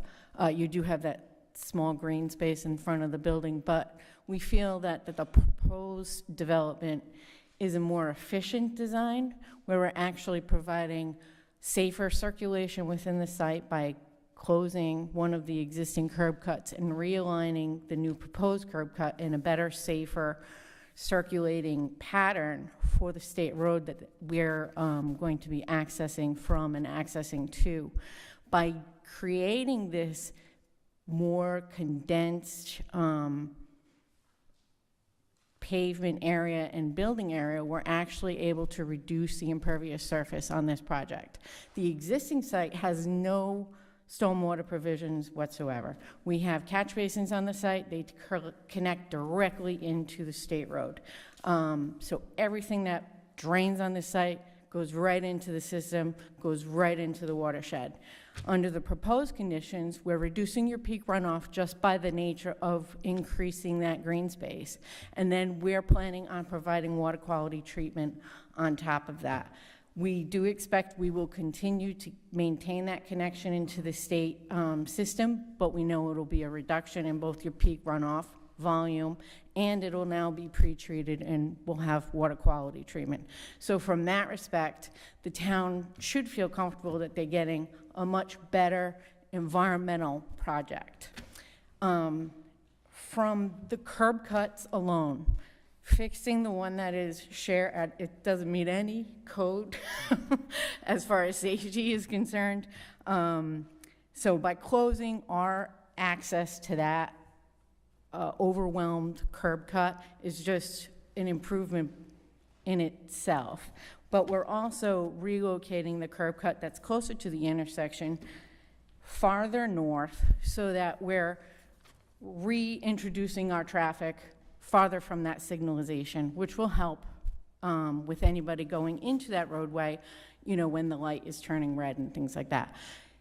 We have PAR Engineering, who's working with the team and has had meetings with DOT to ensure that we're not proposing something in front of you that hasn't been seen by any other agency, and then we don't want to come back and be like, well, we had to move the curb cut again, you know? So that's our proposal. This curb cut location has been informally agreed to by the state of Rhode Island. We will have to submit a formal physical alteration permit to their office as part of this process for permitting. We have, since we met with you last, had a biologist go out to the site and look at the surrounding area to ensure we don't have any freshwater wetlands in the area that would trigger a DEM freshwater wetland approval. Joe McHugh from McHugh Environmental provided a letter with his findings that suggests that this project is not under their jurisdiction. So the state reviews for this project, because it's under an acre, is going to be limited to the DOT. And of course your office locally. We do know that we are in a sensitive watershed region, and we are prepared to meet those criteria in our designs for stormwater. We're not proposing any waivers or variance in that effect from any state drainage regulation at all. The site intends to meet all of the setback requirements for the local zoning ordinance. And it's our opinion that the proposal will provide a huge improvement, both environmentally and traffic safety for the town. I don't know if anybody has any questions. Yes, thank you. You're welcome. Appreciate your consideration for our watershed concerns. We don't always hear that. It's really nice to hear. Also, the fact that you are continuing with the pre-application review, which really does create more flexibility and ultimately create a better design, having good communication. Wondering, I understand you haven't formally applied for the PAP, so DOT has not weighed in on the exit as far as a left-hand turn. Any concerns from them, or has that not been discussed? I believe PAR has discussed all of the intended accesses to the state road, and since we have one curb cut, I believe they're fine with the two-way exit, left or right. Is that what you're asking? I'm Yes. sorry? Okay. The only other thing that again, since we're at an early stage, is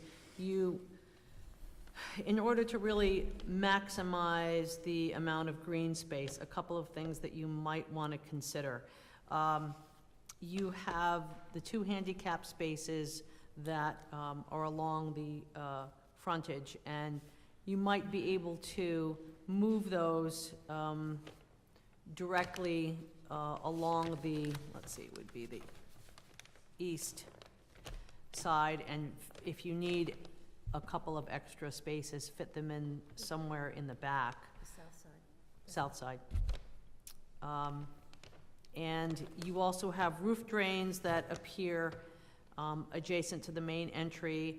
If those are something that would prevent landscaping, is there any thought of putting those under the asphalt so that you could have landscaping in front of the building itself? So we do have landscape, I mean, I don't think I'm understanding your question exactly, because we do have most of the property in front of the building is landscaped. This is the area adjacent to the main entrance that I'm assuming is just lawn. So there's an opportunity there to plant at least appropriate shrubs. We will have, this doesn't include any proposed plantings yet, And but we so do have a landscape those roof plan. drains would not prevent that from happening. We'll make sure that we can get some plantings in that area, and maybe incorporate, root barriers if they're within a close proximity of any structures, but we don't want the drainage system to preclude the site from having any trees. So we'll make sure we design around that. Questions, comments? Joe? I think this question is probably more for Jamie or Jay, but do we have any standards or concepts or aspirational goals relative to vegetation along the roadway? I know on some past projects, some of which did not, wasn't completed, we gave considerable consideration, and I'd like to think that the landscaping along the street is part of a coordinated plan that we have input to versus project by project. Yep.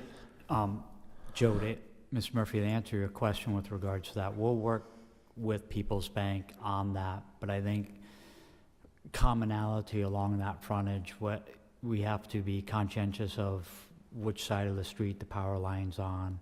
If we have power on the west side of the street, potentially you could do full canopy street trees on the east side, but we'll try and structurally look at a cross-section for that road, and as that road redevelops, seek some commonality along that cross-section.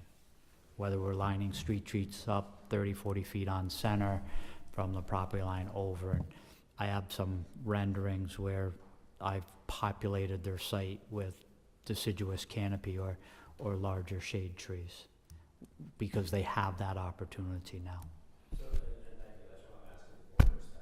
Joe, That's what I'm asking for, is that staff provide input for that whole corridor and how this fits in versus this being an individual project. And to vegetation. Joe's point, this is within the area of our revitalization of Old Tower Hill Road, which is a significant effort for the town, which will be beginning in less than a month. Dover and Cole are the consultants. And thinking about the corridor as a whole, really revitalizing the area is a primary goal for the town at this point in time. We will keep in constant contact with the planning department to make sure we're aware of any changes that you guys have, so we can Great. incorporate that. Thank you. Madam Chair, just to answer Joe's question, we do have landscape standards in Article 4, I believe, of the subdivision regulations. They do include street landscaping when parking lots abut a public right-of-way. They provide several different design options that can be employed. It also goes on to include perimeter landscaping, interior landscaping, building landscaping, all of those requirements. None of that has necessarily been flushed out with our office yet, as this is just a pre-app under development, under consideration. But those requirements are in place in our subregs. Yeah, I'm aware of the landscape requirements. I was really looking for more of a coordinated effort for that area, that stretch, so that they're not individually being met, but coordinated among, that corridor. Yeah, to the best of my knowledge, there is no provision to meet that. There is something similar with the Kingstown Road Management District. This is not within that district. And the zoning ordinance, in an attempt to achieve that, the zoning ordinance requires that any site that is non-conforming as it relates to landscaping is required to become conforming. So I think that's the best example of our ordinance is trying to achieve that. And I think that we're hoping that this corridor plan achieves what Joe has indicated, so that it's a holistic approach rather than a piecemeal approach. So any creativity would be appreciated. Okay. Susan? Hi. Hi. I would first like to acknowledge how happy I am to see how you all listened to the comments that we had the last time.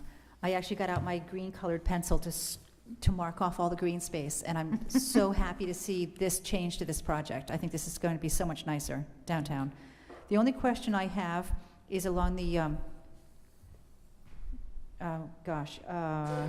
eastern edge of the property. That's the old Clark Farms operation. Their driveway cuts across the eastern edge of your property.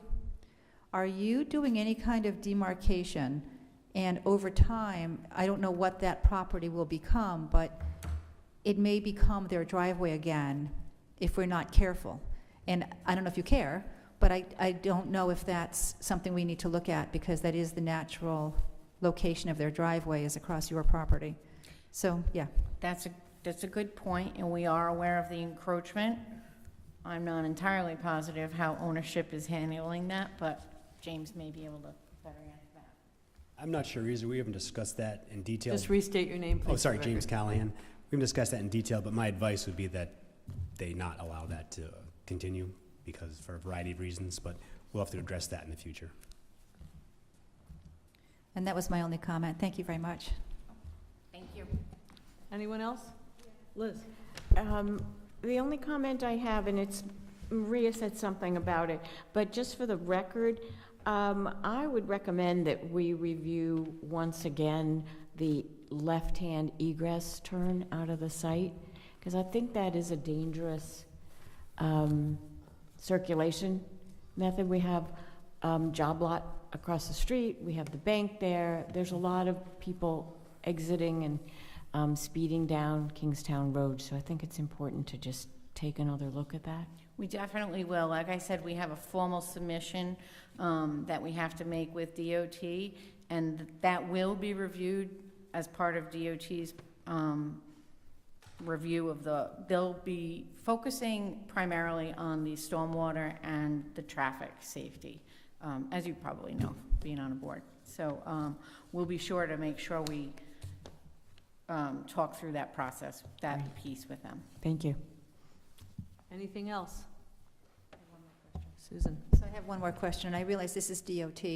The entrance that you're proposing is very close to the entrance to Clark Farm. Is that an issue, do you think, with safety? Because, you know, people go fast, and you sort of peel into that Clark Farm driveway from either direction because of its flared opening. I understand. And so for your customers entering and exiting, or for the only maybe 10 feet between your driveway and that skirt, so I know that's a DOT question, and I'm not an engineer, but I'm just thinking about the safety of everyone at that crazy, you know, people do hit that Clark Farms driveway like up on wheels, like that was. I can imagine. So part of this is we're gonna be adding some green space in that area, so hopefully that'll help to soften that speed coming in. But this is kind of a little bit of a challenging site at its location, and then that that curb cut right there is very just congested, and no one would design it that way today, you know, but people end up with grandfathered rights. So the only thing we can do is help. We're removing ourselves from that entire equation. We're trying to provide as much space as we can from that curb cut, but also provide maximum space from the traffic light. And you're right, it's a very sensitive thing that needs to be reviewed. And John Shevlin's been working directly with DOT to go through all those steps to make sure we have it in the right place. Thank you. I'm sorry, one more question. I swear That's this last one. Is there a freestanding sign out front for the People's Credit Union? Like a freestanding pole sign out front, or is it just something mounted onto the building? I would have to defer to the owners for that. Okay. Do you have a sign?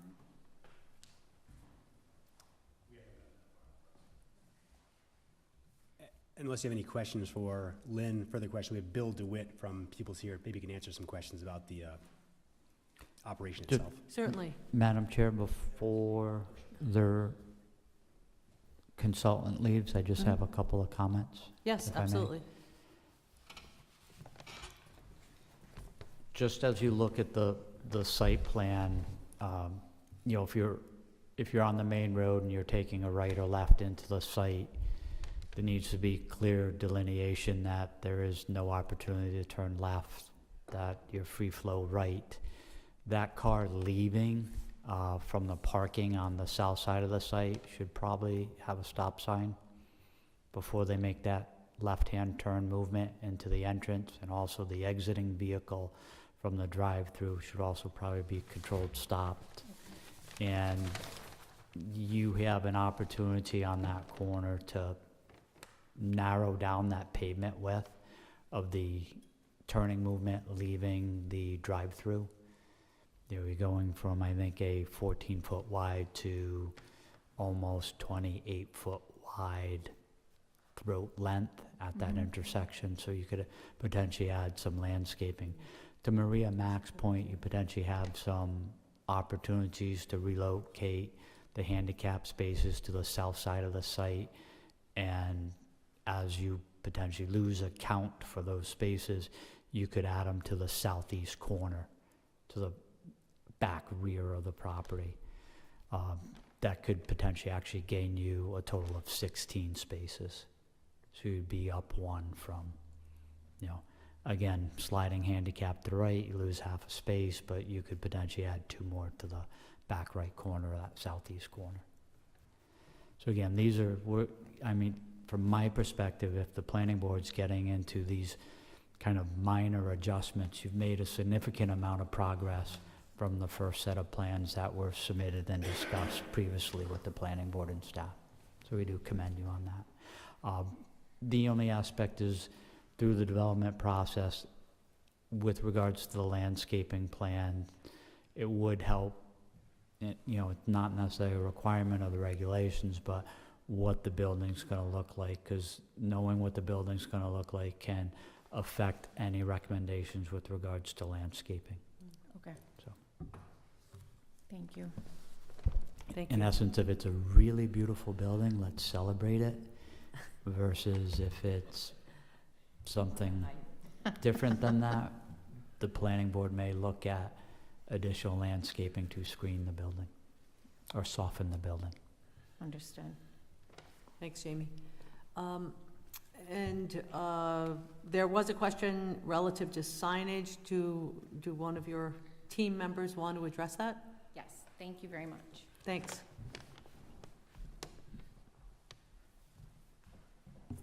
Good evening, Bill DeWitt from People's Credit Union. Thank you for your time tonight and appreciate your service and the town administrators. Our intention, and I appreciate the fact that you thought we made progress since our last visit here, and I appreciate the fact that we can come and have these kind of conversations and make it better. And we intend to bring that same spirit through the whole process. And as to the signage, we haven't crossed that bridge yet. We're going to have to come and we're going to have to meet with everybody here and do that. We've been a member of this community for 20 years. We've been part of Rhode Island for 100 years. We serve many people in this town. We don't want to do anything here that's going to upset that balance. We think we're a good partner. We love this town. Over those 20 years, consumers and bankers' habits have changed, and we're trying to move to reflect those changes. That's why we need a larger footprint, more privacy in the building. And while people like the balance of self-service, they also like to come inside, which needs a larger building. So we're trying to reflect all of those things and balance that. Thank you. Joe? Yeah, I don't think we talked at all about lighting, but can you describe the lighting on the site? And also, whether you have provisions to turn down the lighting outside of operational hours? I mean, we haven't gone that far yet into the process. You know, we're still, have a purchase and sale in place, and we're looking to get, the sense that we can move forward with that. And again, we will work with whatever we need to do with the town to do that. I do want to address the handicap parking spaces, and the reason we put them where they are is for those people who need proximity to the building. They don't have to cross traffic. They're right where the entrance is. So we're trying to put those spaces for those people who need accessibility as close to the building as we could. That was the intent. So just a comment on that. As you're working forward with your architect or engineer and you're doing your lighting design, it's good if you could do the circuitry such that you can turn down the lighting on non-operational hours while still maintaining extra light that you need for security. So they're not all in one circuit. So just something to think about as you go forward. And we will build that in, and Ben Tallman, who heads our security, is here. And one of the reasons, we have him here is we want to make sure that, we don't prevent it at the time, but we prevent it ahead of time. Good comments. Okay. Anyone else? Anything else from staff? No, again, we look forward to continuing our discussions and design sessions with People's Bank. Yes, we Sorry, do. Thank People's you. Credit Union. Thank you very much. Thanks Appreciate very it. much. Thank you.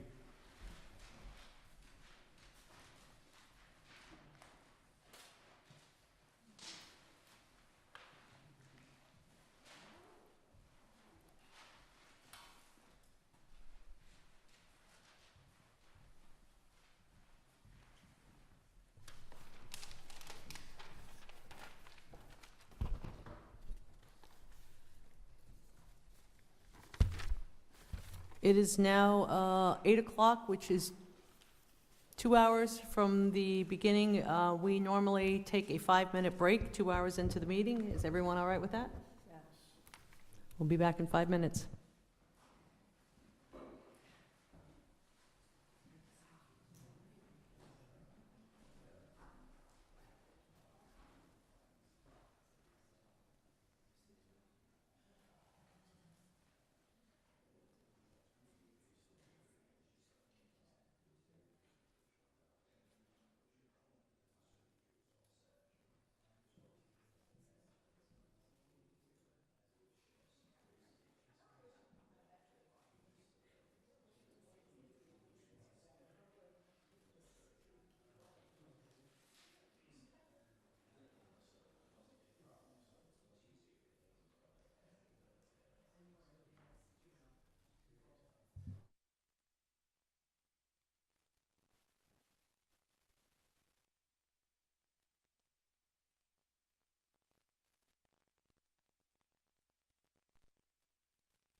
We are continuing on with our agenda. Our next agenda item is Development Plan Review Advisory to Zoning, Commodore Manor, DPR. Is there anyone representing the applicant?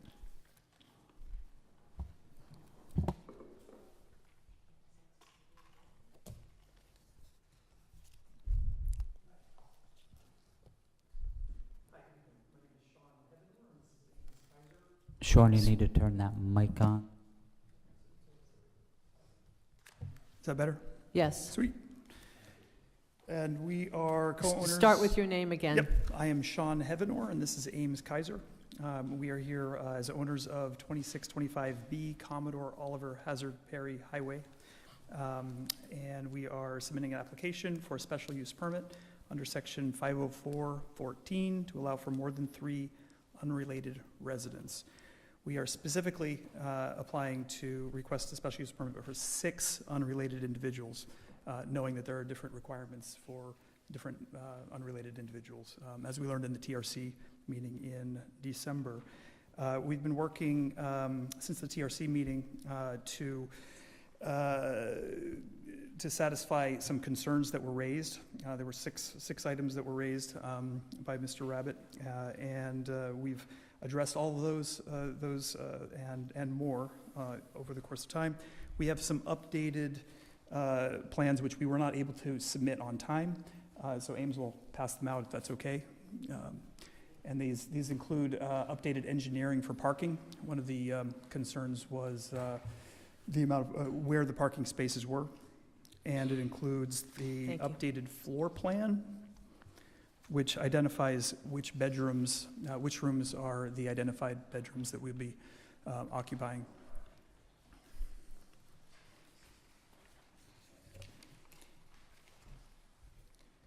So over the course of the last 2 months, in working to satisfy the concerns, this has included installation of the well, which is completed at this time.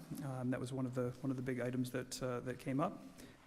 And we're happy to dive in and address those 6 concerns on an individual basis, or we can field questions at this point and answer them along the way.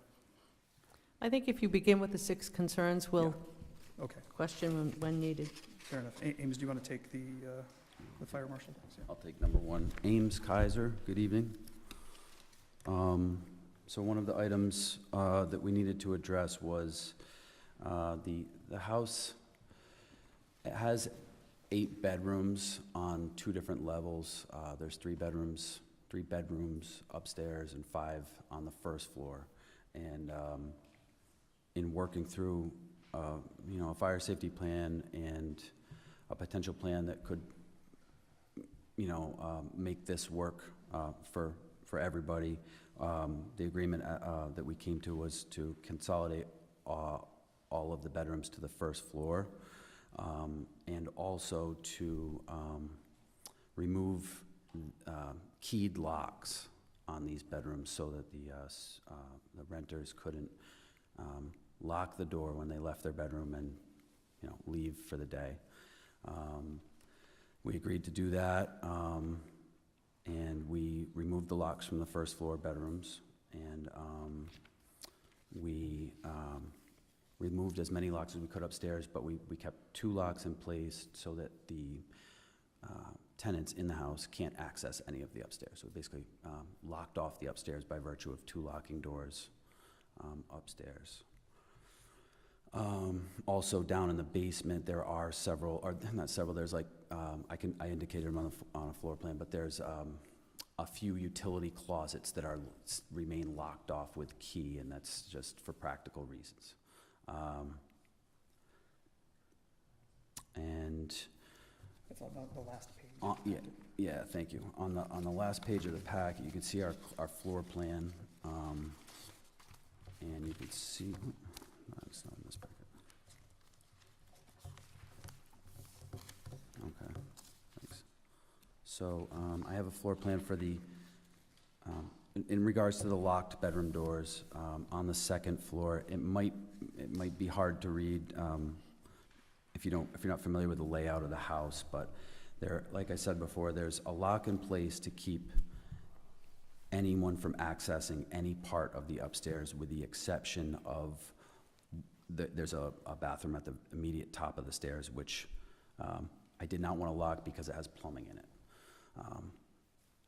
Fast forward, after we did all this, we did a walkthrough with Dennis Bernier, and part of the reason for the walkthrough was for him to see the layout of the house and see which rooms were going to remain lockable and locked, so that he felt confident that he had access to the house from a fire safety standpoint, and so that he felt confident he had all of the keys necessary in the fire department lockbox, which we'll address later. So he did a walkthrough. We identified which doors could be locked and included keys for those in the lockbox.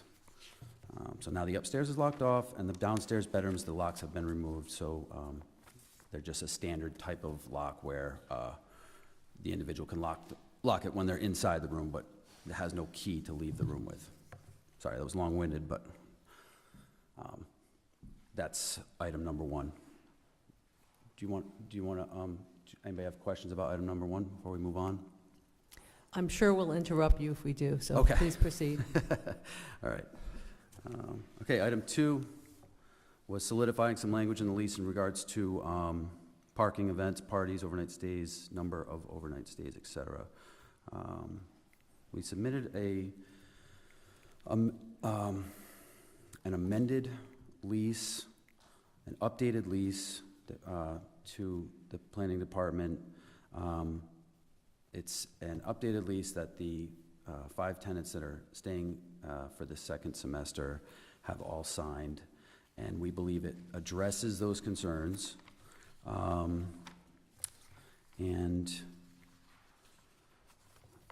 Page 4 of the lease.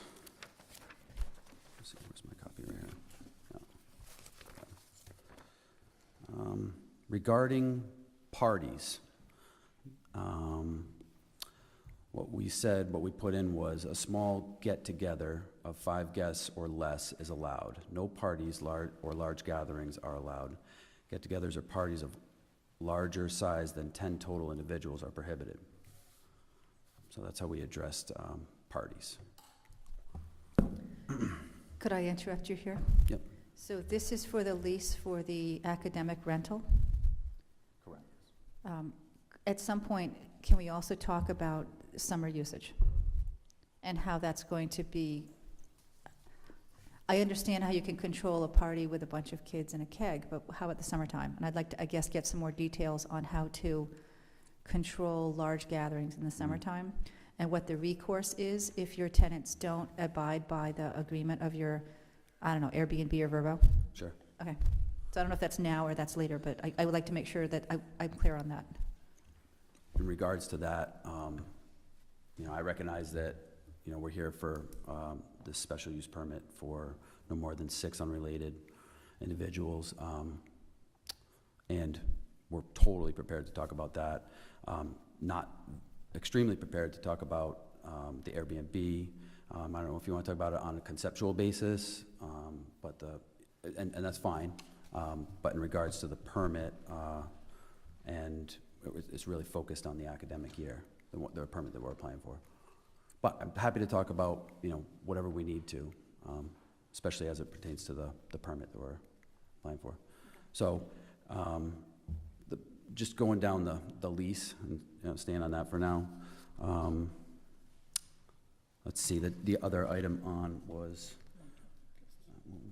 I have to address parties. Sorry, parking.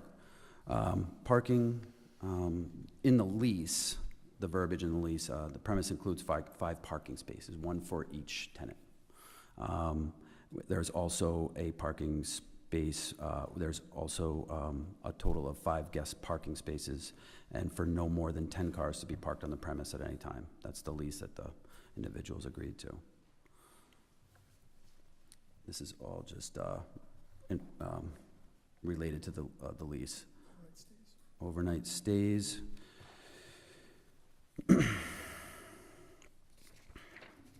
Page 5. Overnight guests are not permitted without prior permission being given by landlord. And then the next item was, okay, that was it for that one, okay. Long-term guests. Okay, long-term, well, item number 3 on the punch list was the intention to have 5 bedrooms with one of those 5 bedrooms being shared, if necessary, and all those bedrooms being on the first floor. In the packet is the floor plan, and we indicated which of those bedrooms would be shared. And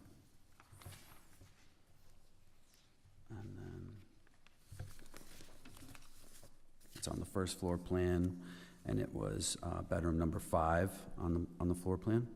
Would potentially accommodate 2 tenants, and the other bedrooms 1 through 4 would accommodate 1 tenant. All right, solidifying long-term guest verbiage in the lease. Long-term guests are strictly prohibited. This is item number BB on page 5. Long-term guests are strictly prohibited. A long-term guest is defined as a person spending more than 1 consecutive night at the premise. If a long-term guest is discovered to be staying at the house, this will be reason for immediate eviction.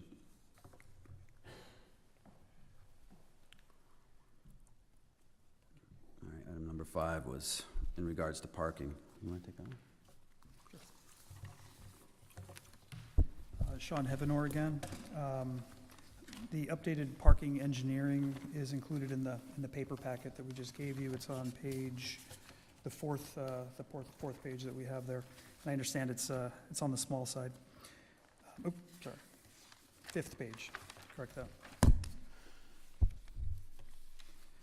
We removed, after the TRC meeting, we removed the spaces in the garage. So those are no longer considered parking spaces. We've got 3 spaces in front of the large, it's a 3-car garage, and then 1 in the corner of that parking area, or up to 4.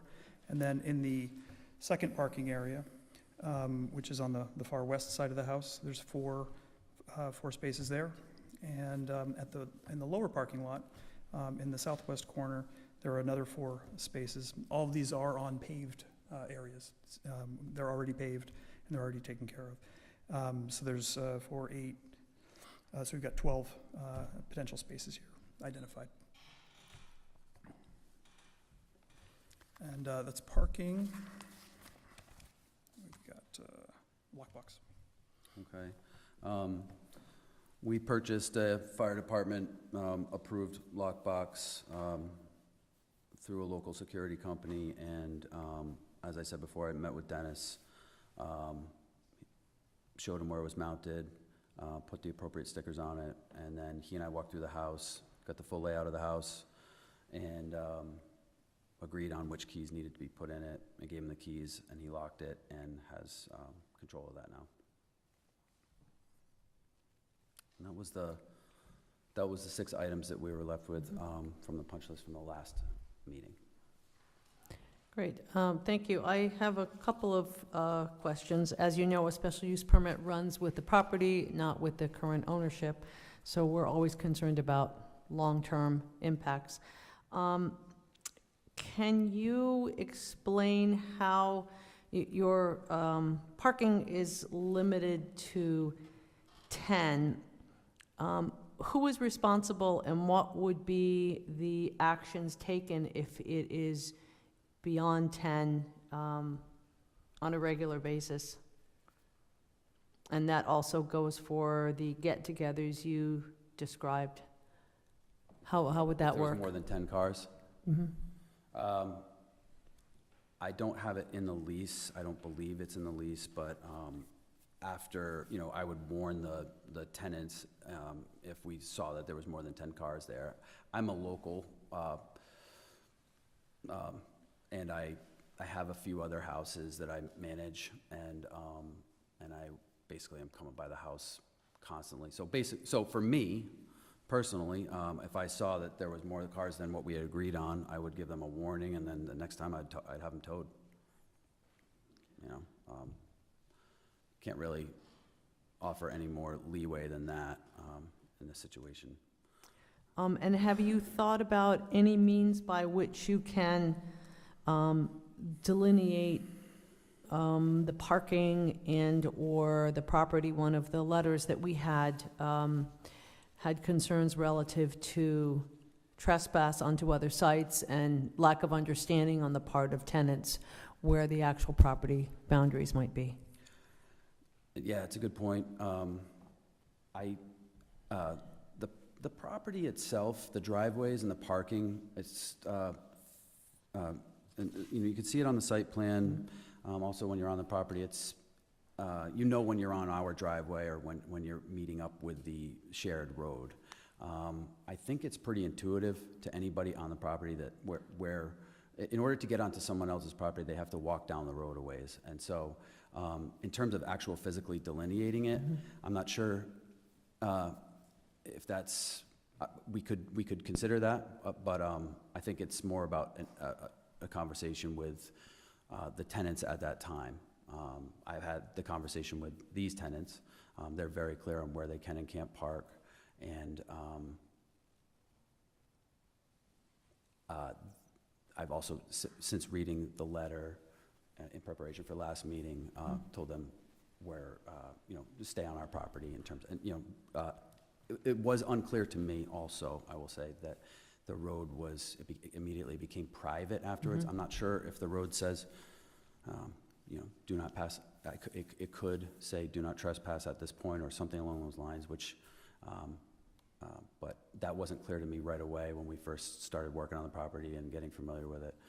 But I understand now that beyond our driveway, it becomes someone else's property specifically, whereas the road up to where our second driveway is somewhat undefined in terms of ownership, but it's a shared road up to that point. So educating the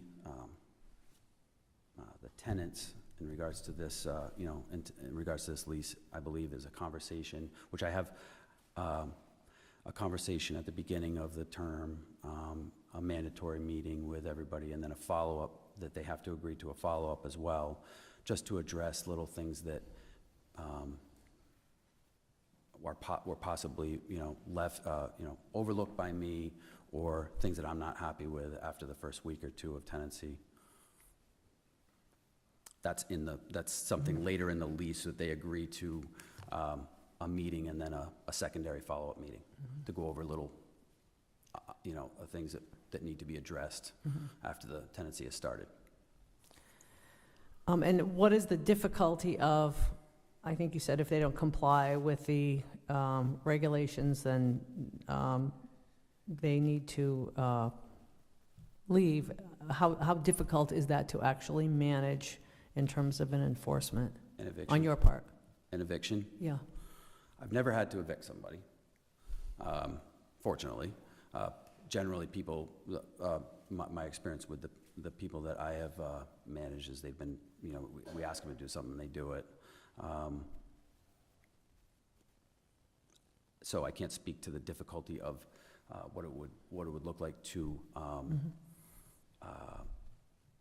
evict somebody, especially something that if we're talking about like walking out of the property and walking onto someone else's property. I don't have that clearly on this lease.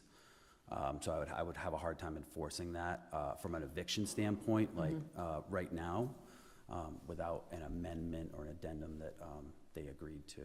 Then we'd have obviously have something to fall back on. Yeah, I'm just thinking, again, this is an issue townwide. It shouldn't be necessary for the neighbors to put up no trespassing signs every 10 feet because there's this kind of use adjacent to them. So just, again, we're always trying to think about how to prevent problems down the road. And the only authority we have is through this review and any conditions that we might put in it. Regarding the shared driveway, again, I was unaware that it immediately became private property after that. And and as soon as that became clear to me, the conversation was had. I think the biggest, in regards to that particular item, I think the biggest piece of it is just, educating the people that are living there and making them understand that they need that we all need to be considerate of each other around this. Thank you. Other questions, comments? Joe? So this is kind of a follow-up to Marie's comment. So unfortunately, I have evicted people. I have a lot of apartments and I evict people. So you had made the comment that if you had an overnight guest, that you would do an immediate eviction. Unfortunately, that option won't even be available to you. What you would do is issue a notice of non-compliance. They'd have 20 days to correct. If they correct, and they occurred again within 6 months, then you'd have a right to evict. If it went beyond 6 months, they did it again, you'd be back in the process of evicting a notice of non-compliance.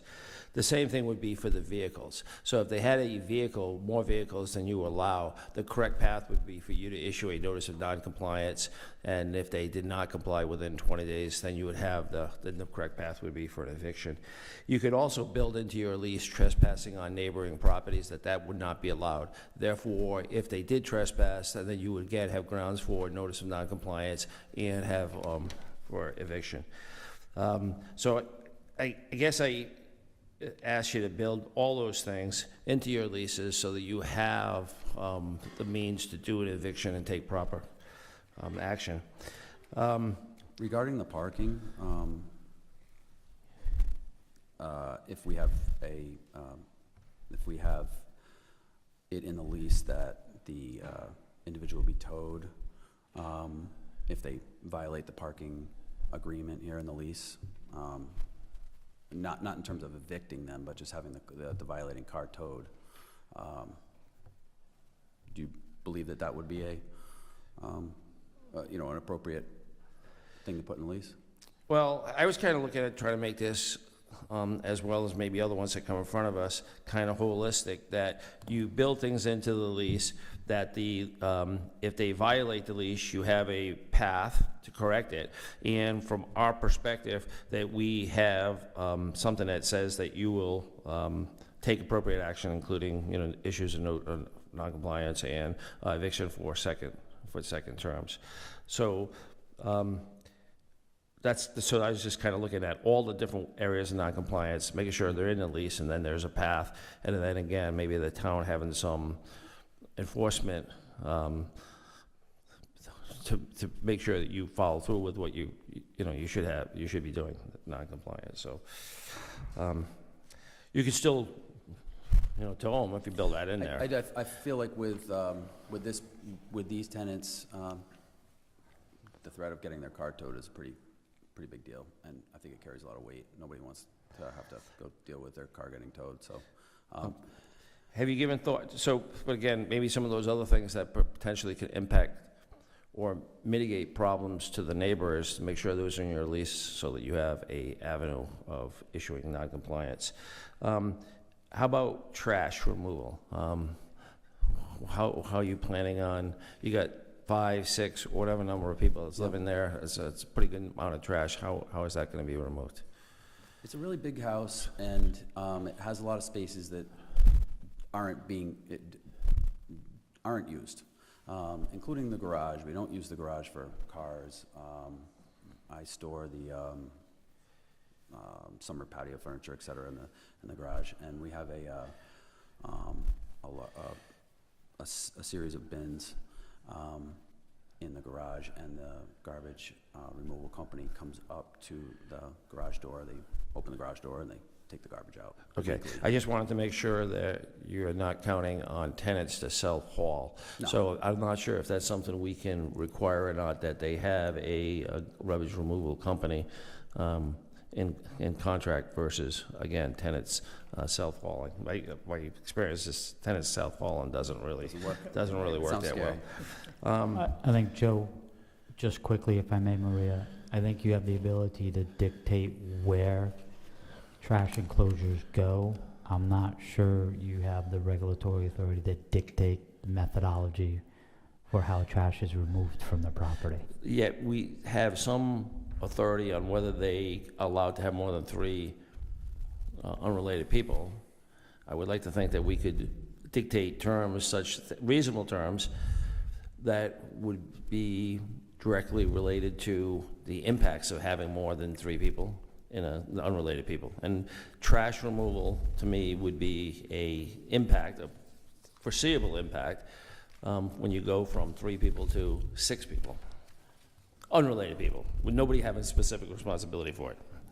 So I guess when Peter comes back, he could tell us, but I think that would be a reasonable requirement. And certainly the fact that we have the ability to, via the site plan, consider dumpsters, trash receptacles, and so on, that would kind of make sense.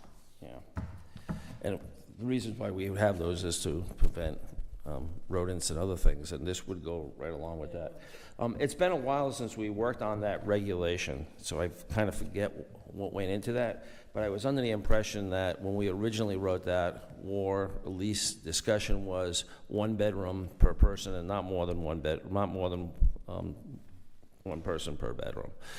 So the shared bedroom is kind of a different thought than we had discussed at the time. I'm not sure what made it into the regulations.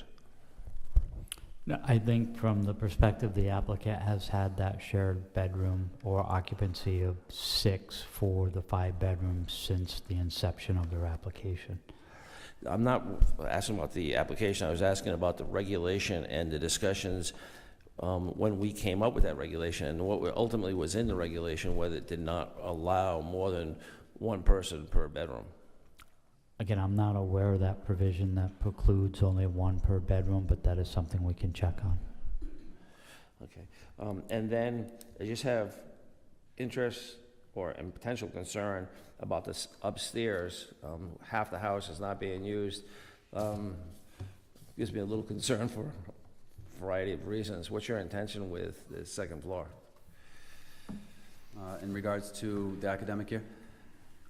Both during the academic and off-season as well. Off-season meaning off academic seasons, Airbnb, short-term rentals, whatever it is. Yeah, so we're currently in the process of converting the house from a legal 5-bedroom to a legal 8-bedroom. And we have an application in with the building department, and we've had to put in a couple of egress windows, and we're in the process of doing that. And we expect to be able to get that finalized, we're hoping, within the next 4 to 6 weeks or so. Our intention is to rent the house as a 8-bedroom during the summer, and in the academic year as a 5-bedroom. So I would be interested in off-season, if you are advertising it, whether it be Airbnb, VRBO, whatever it is, short-term, what would be the maximum number of occupants that you would put in that advertisement or post? We feel like 16 is the number for a max. With 8 bedrooms. Okay. Which kind of just compounds my concern relative to the trash removal, by the way, Jamie. Now we're up to 16 people. I don't believe, and I could be wrong on this, but I don't believe Airbnb allows events anymore anyways. I think they've kind of totally eliminated those. But either way, it is something that could be put in both the posting and the listing that there is no events that's allowed at that site.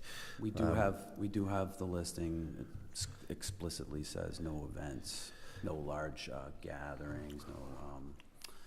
I don't have the verbiage in front of me because again I wasn't prepared to really fully, like I wasn't fully have a bunch of notes and ready to talk about the summer because I just thought we were talking about the unrelated.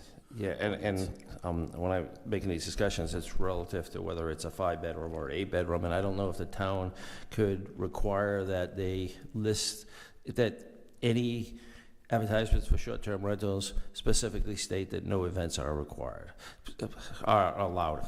No events are allowed. And then my last question, maybe I have some more, but does this, and this is for staff, does this change the land use category from a single-family house to something else?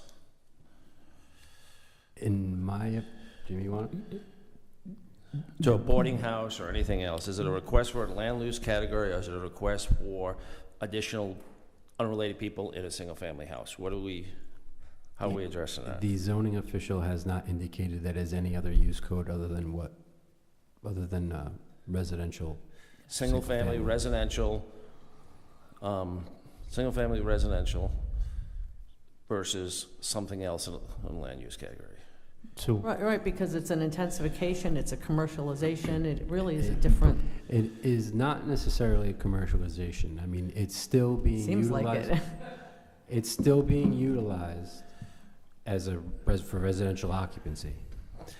so, Mr. Murphy, to answer your question, I'll do my best, but again, this is a determination ultimately made by Jamie Gorman and the Building and Zoning Department. But in this zone, it's my understanding it still would fall as a single-family home. And under the code, a single-family home is allowed to be occupied by 3 or more unrelated individuals so long as they have a special permit. So again, the code doesn't speak to the commercialization of the property. It speaks to a single-family home being occupied by 3 or more unrelated people.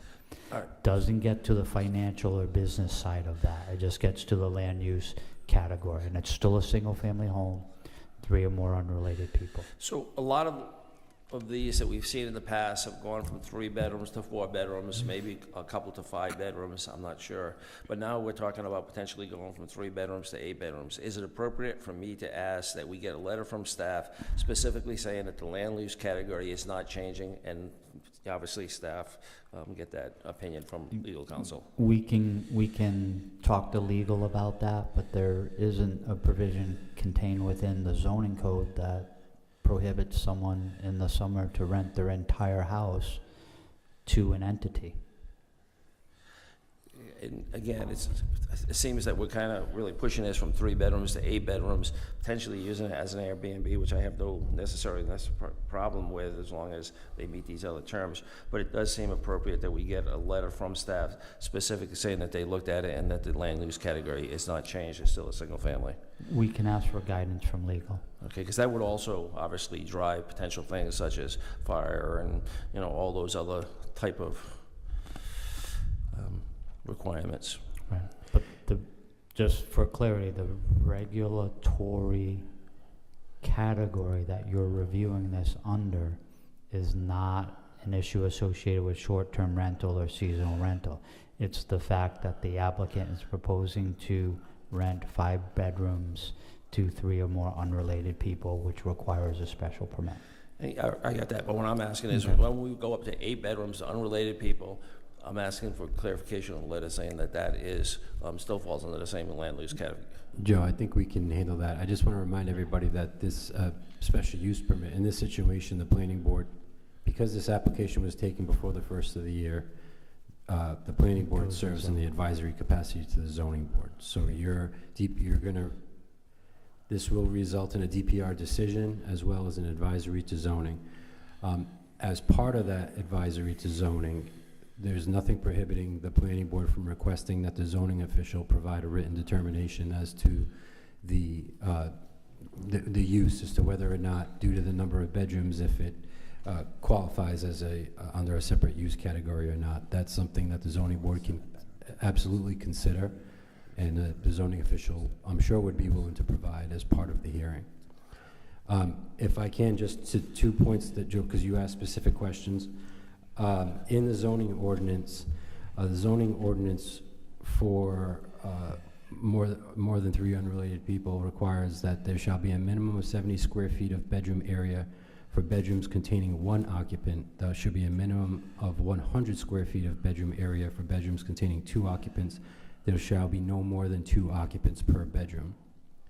And following up with that, a little further down, the ordinance does allow that in the granting of any special use permit pursuant to this section, the zoning board of review may impose any and all conditions determined to be necessary to achieve the purposes and intents of this section. So in regards to trash, possibly, you could offer alternative conditions for the zoning board to consider. And at the same time, when we forward that to the zoning official, legal would be able to weigh in on it prior and as well as at the night of the hearing for the special use permit. Thank you. If I might just, Just wanted to add to what Joe's comments were all spot on, and I think that having that letter will be important, because you do wonder at the difference in the threshold when this seems to be more on the order of whether it's a boarding house or a B&B.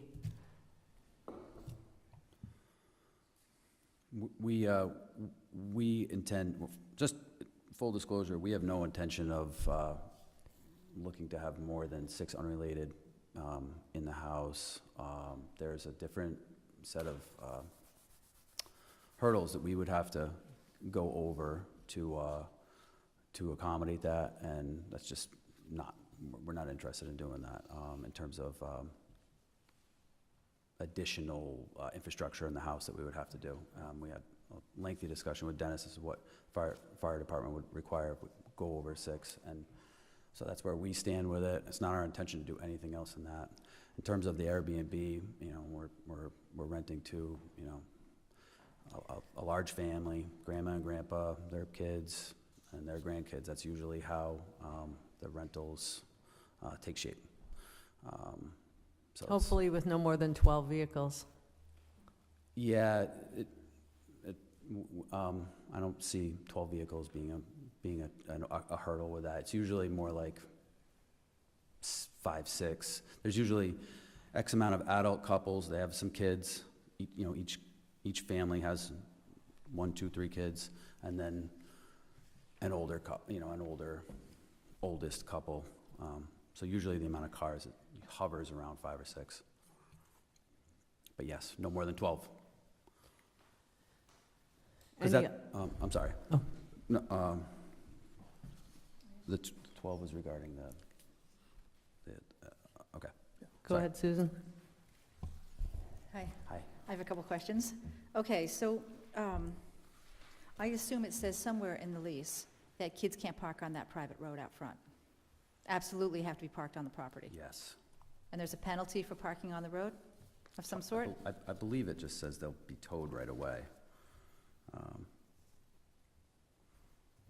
Additionally, there's absolutely no parking allowed on the Additionally, there is absolutely no parking allowed on the neighborhood road or down at the main road. Any cars parked in these areas will be towed at owner's expense and likely ticketed. Okay, thank you. So could you please clarify for me the road that comes up from Commodore Perry Highway? You said it becomes private after your driveway, but does that mean it's town-owned before your driveway? Like, tell me about the entire road and who owns that and who plows it and maintains it and limbs up the trees, because it's a hot topic in town right now, and I'd like to understand who owns the entirety of that road, or who maintains it, more importantly. Yeah, it's, I don't have a great understanding of that. So we have 2 driveways. Yep. And after our second driveway, I understand that the road, you know, I think after the second driveway, we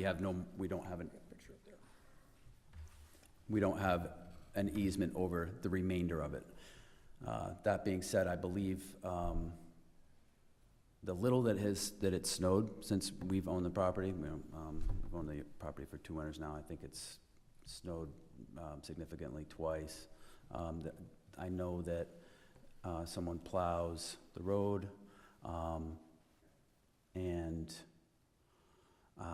I spoke to the gentleman who plowed the road once and asked him if he had an arrangement. It was very informal, and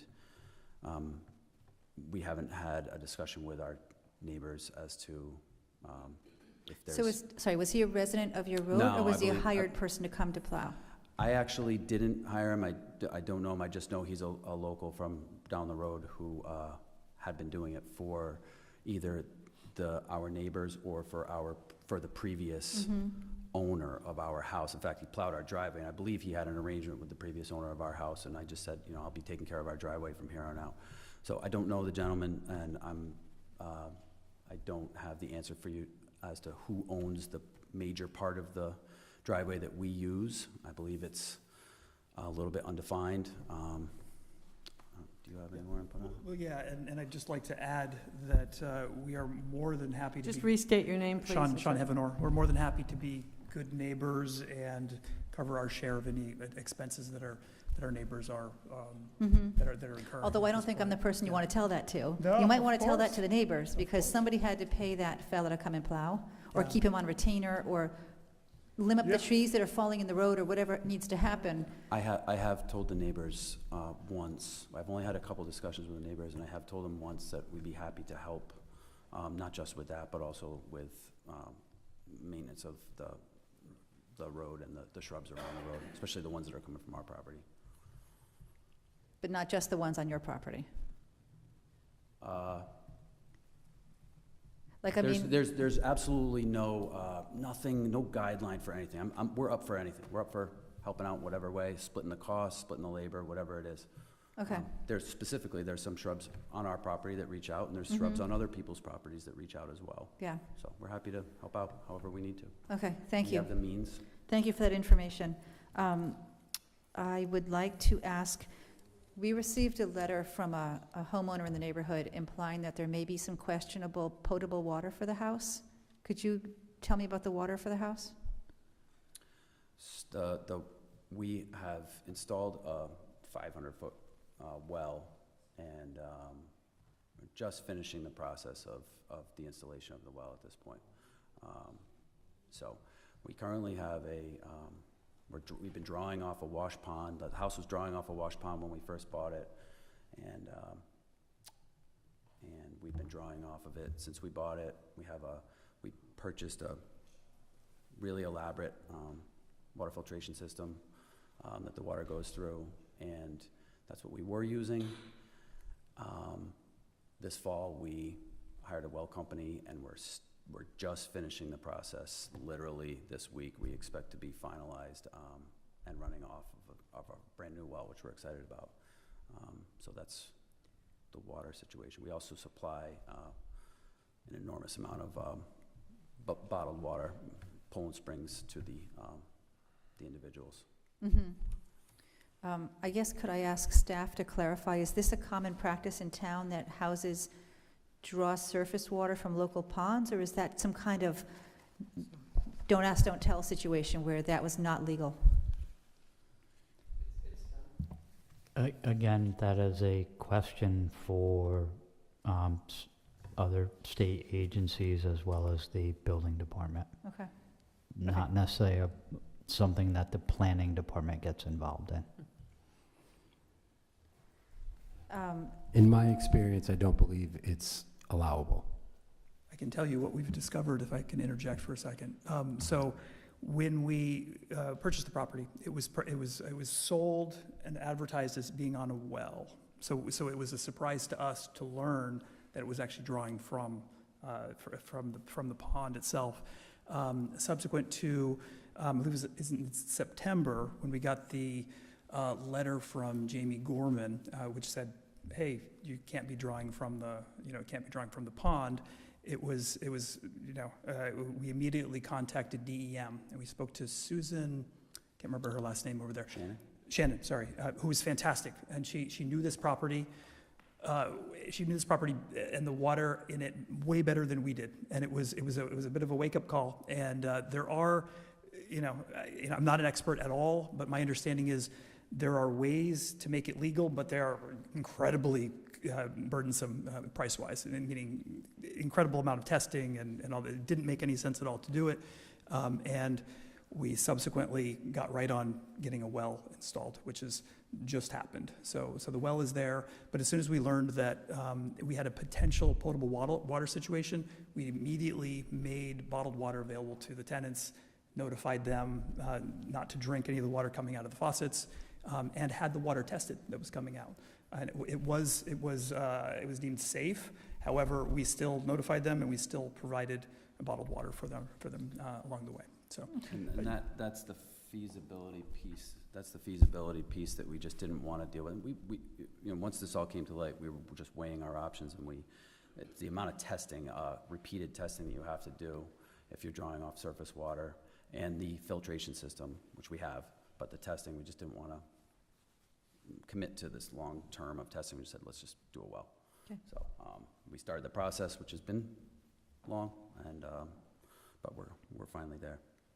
Thank you for that answer. And then I guess I want to understand, we're talking about 3 unrelated people.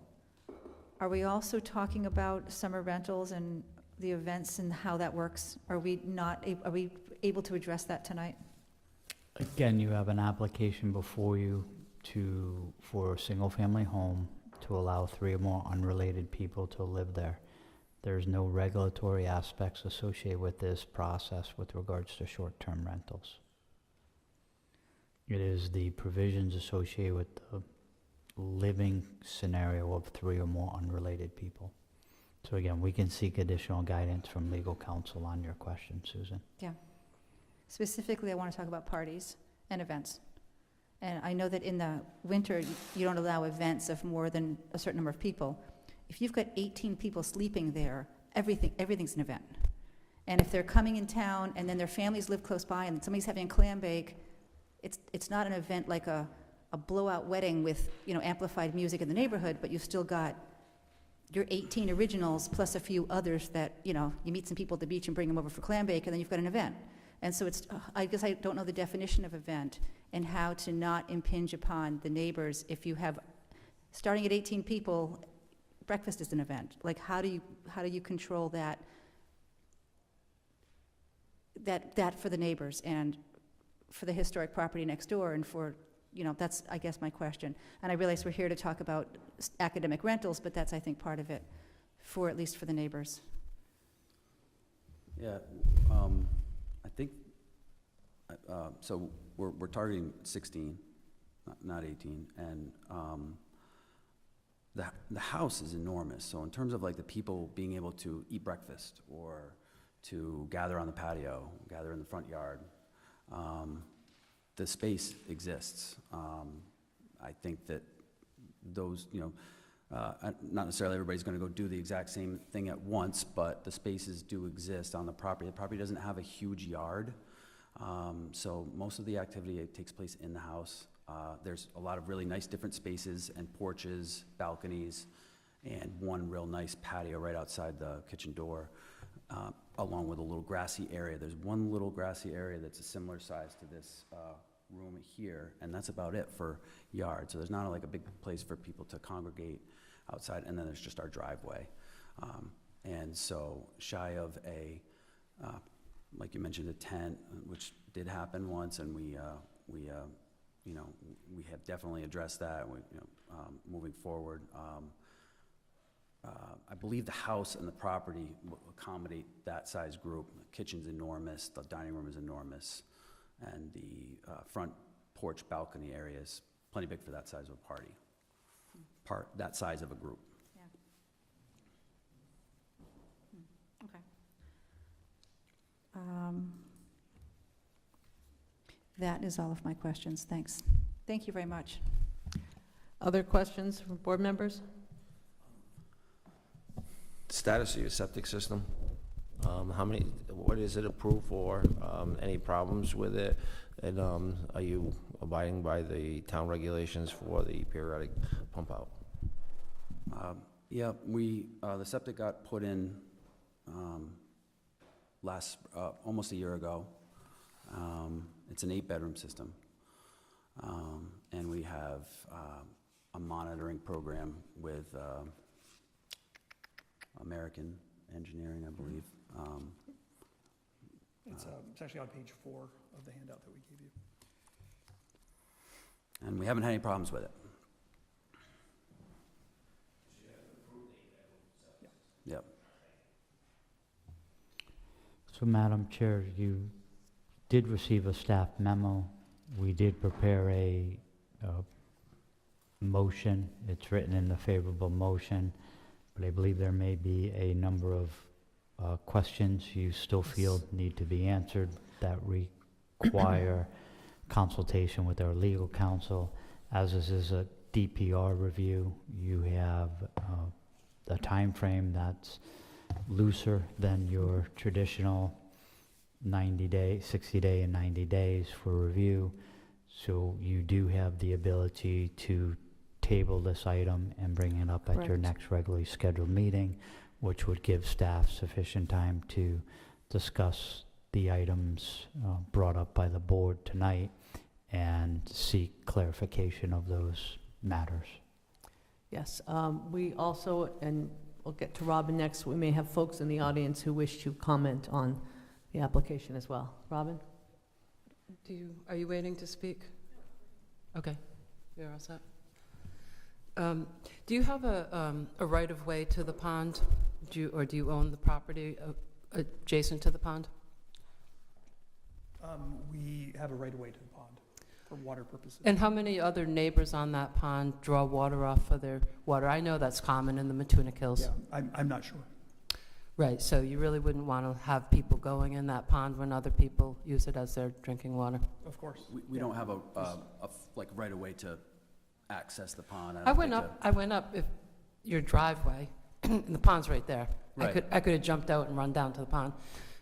Furthermore, I think it's rather surprising that we're talking about this kind of traffic on that driveway. That's a one-lane, little steep driveway. I can't imagine having that volume flowing on that tiny little blind corner driveway. I think I would be really surprised that this board would be able to make a positive recommendation to the zoning board just off the driveway alone. Then the protection of the pond. So there's environmental issues. Then there's the protection of the neighbors that have already invested in their property there and never expected a commercial enterprise to move on to the shared driveway. So I think that, for instance, if somebody's parking on the street, is it going to be your neighbor's responsibility to call the tow truck? How are you going to know that they're doing that? That's a good question. If somebody was to park, if anybody was to park on the street, I think it would be Your neighbor's responsibility to do something about it. Because you're not going to be there. How would you possibly know? I think, so we would like to have, for starters, if somebody was to park on the street, and I think if the neighbors saw that and they called the police would address it right away. If the neighbors called us, we would address it right away. But we don't expect to have anybody parked on the street. You answered the question. I just wanted to know who was going to have to take action. So do you have 5 unrelated people living there now? Yes. So why is it that they're asking for permission to have more than 3 when they already have 5 there? Because they need to go through the process, which clearly they did not before. Okay. All right, that clarifies that. And so how long is not short-term renting? Right, so we're talking an academic semester. Are we talking all summer? Is that also not short-term? Or where is the limit between short-term rental and not? It's probably somewhere between 7 and 30 days. For sure. Jamie, do you know? Again, you're asking a legal question with regards to a clarification between what is the renting of a property for 3 or more unrelated people versus renting a property on a short-term manner to potentially 3 or more unrelated people. So in the summer, they could have 16 more people using this not a road. And during the academic year, they have college-aged renters. And we know why the zoning is in place, because our neighbor town, Narragansett, has had a horrendous time dealing with college rentals. The people who live in Narragansett have had a horrendous time dealing with it. And so We all know that you can put what you want in your lease, but college students aren't going to pay any attention to that, and they'll figure there really won't be any repercussions unless you're going to visit them every morning and every evening. They're going to have friends over. They're going to park on the street. They're going to go in the water. They're college kids. How could you possibly police that many college kids? I mean, I assume you went to college and you know everybody who lives down line, they get a house, 4 people live in it, and every night there's a party. I could see why you'd say that. I haven't had any of that experience with any of the kids in my houses. I'm a very hands-on property manager myself. I'm there all the time. It's what I do. Well, thank you. I'm impressed. It'd be hard to be there all the time, I would think. I have a kid that goes to school in Wakefield, and I drive and I check all the houses, and I text them all the time, call them all the time. I'm very in touch, good relationship with them. That's the way I treat them. It's different than my landlord treated me when I was in college. It was a different relationship, but I think that little driveway, if someone meets you on that driveway, somebody has to back up. there is a couple spots, Yeah. and there's also spots where cars can get by each other. I've I've gotten by my neighbor's cars several times. Have you all driven up that driveway? Yes. Somebody's backing up. In spots. And so when you bring in that much more traffic, what you're doing to your neighbors, I think goes against the comprehensive plan. Liz, did you have? No. Susan, you look like you have another question? No, I'm interested in what people out in the audience. Okay. Folks from the audience?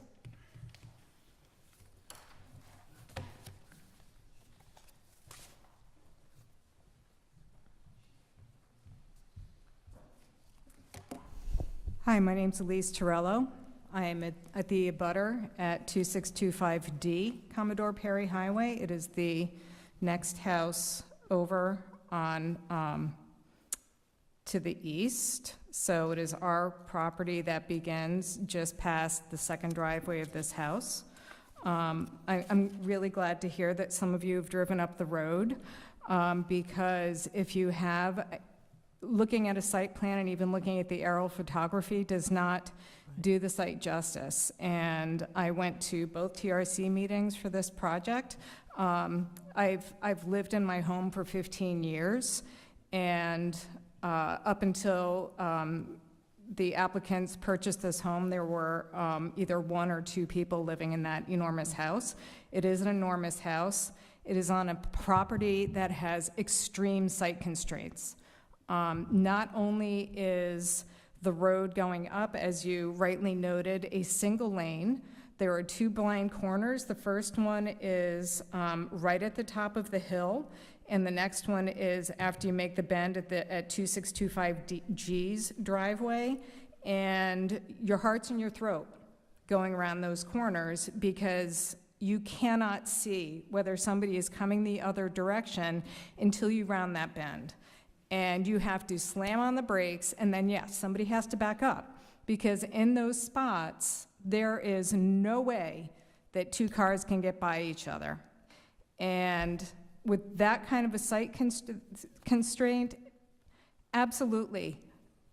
5 college students is a lot. 16 in an Airbnb is insanity.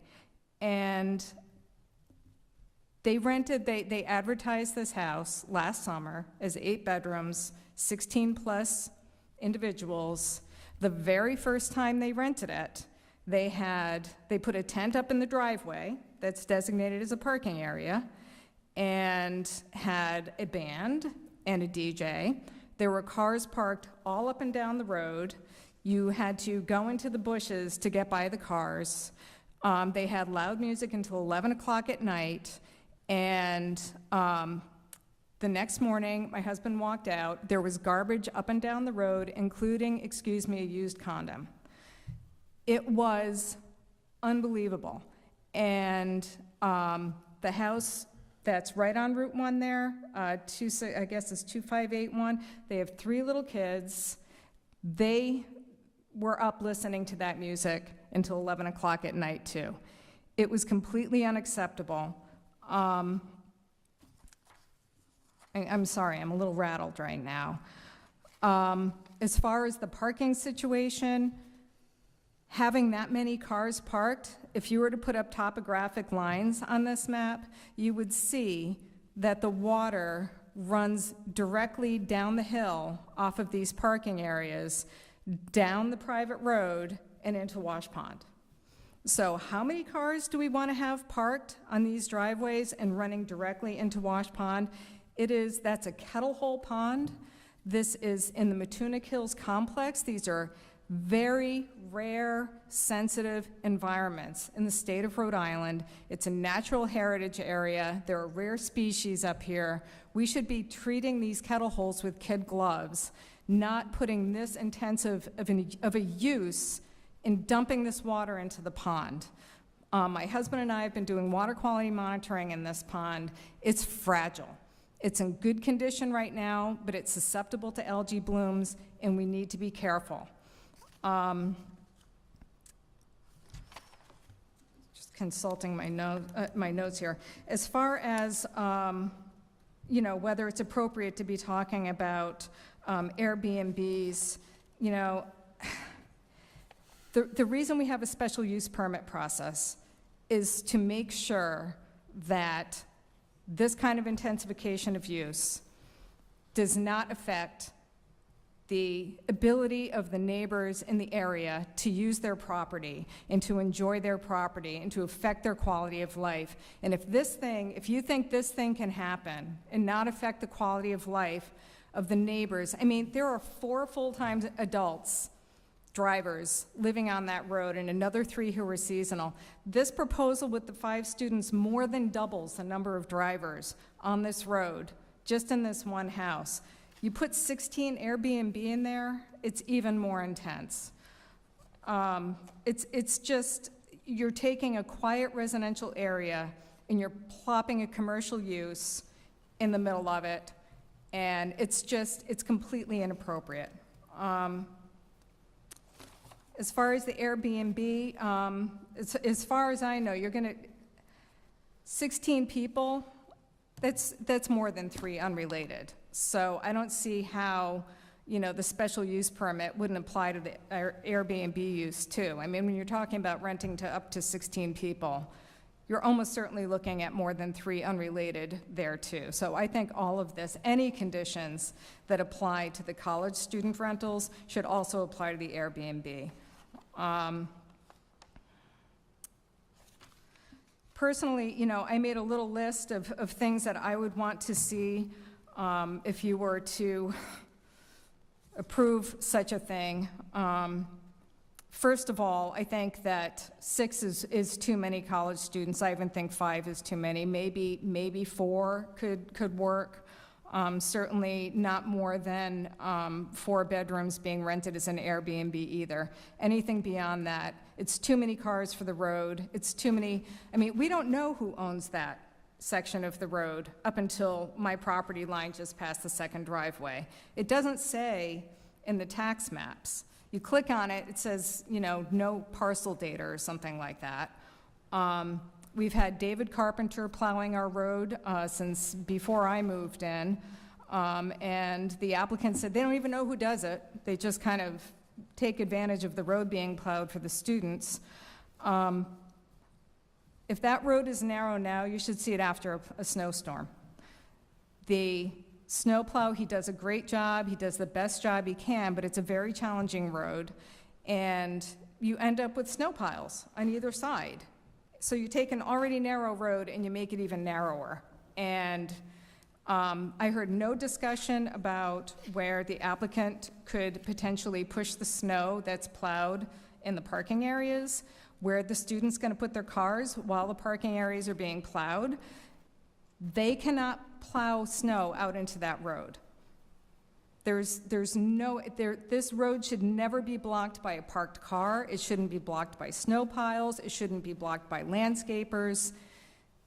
It's just, it endangers the rest of us who live farther up the road.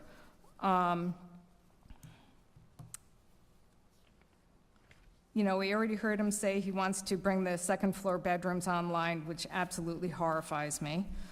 I would like to see the owners commit in the lease, in writing, that the road is never blocked in any way, whether it's cars parked, whether it's snow plowed off the property, whether it's landscapers, anything. Do not block the road. There's actually a state law that says in the absence of a homeowners association that all of the people who benefit from the right-of-way or the private road contribute proportionally to the expenses. I would like to get that in writing from the applicants. There are 5 houses on this road, and I would like to see them commit to 20% of the road plowing and maintenance costs, including trees. I want to see it put into the tenant's lease, and thank you for bringing this up, because this was something that I had written down, that the tenants have been informed that the road beyond the second driveway becomes private property and they have no right to be there. I want it in the lease so that they not only have been told, but they acknowledge it in writing as part of their lease. And as far as the water, you know, they put in a new pipe into the pond to draw water out of the pond for the water after they bought the property. So clearly they knew that the water was coming out of the pond. So, you know, I'll just leave that there. I think that's everything I wanted to say. But anyway, I really thank you very much for bringing the comprehensive plan into it. Special use permits are there so that the quality of life of the surrounding properties is not affected, and this absolutely will affect our lives. It has affected our lives. It will continue to affect our lives. So I really hope you really seriously consider what you approve here. Thank you. Thank you. Does anybody have any questions for me? Okay, thank you. I'm Bill McCusker. I live at 2625D Commodore Perry Highway, and the tough part about bringing this commercial venture into a residential neighborhood is you're leaving the people that live there to police it.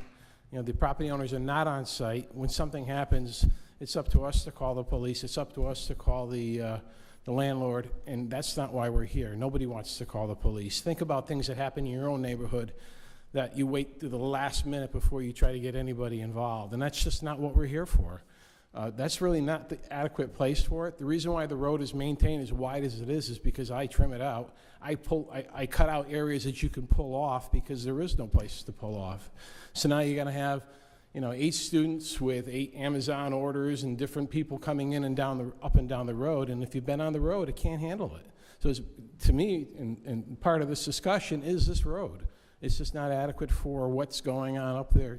And as she spoke about that party last summer, maybe it's going to be resolved, but, you know, there were cars up and down the road. A fire truck and ambulance could not have gotten up there, and the only one to police that is us, and we really don't want to be the police officers up there.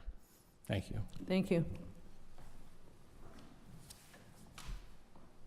Hi, I'm Chris Freed. I live kitty corner to the property we're talking about, and I guess my main concern is the traffic. I mean, if you haven't been up there, it's a winding, steep road. I think it's a glacial ridge top or something, and just very difficult to maneuver even with the traffic we have on it now. And I think that's the main problem. The others are problems too, but you know, that is definitely an unsurmountable problem without some sort of engineering changes, I would think. But just wanted to put my 2 cents in. Thank you. Thank you.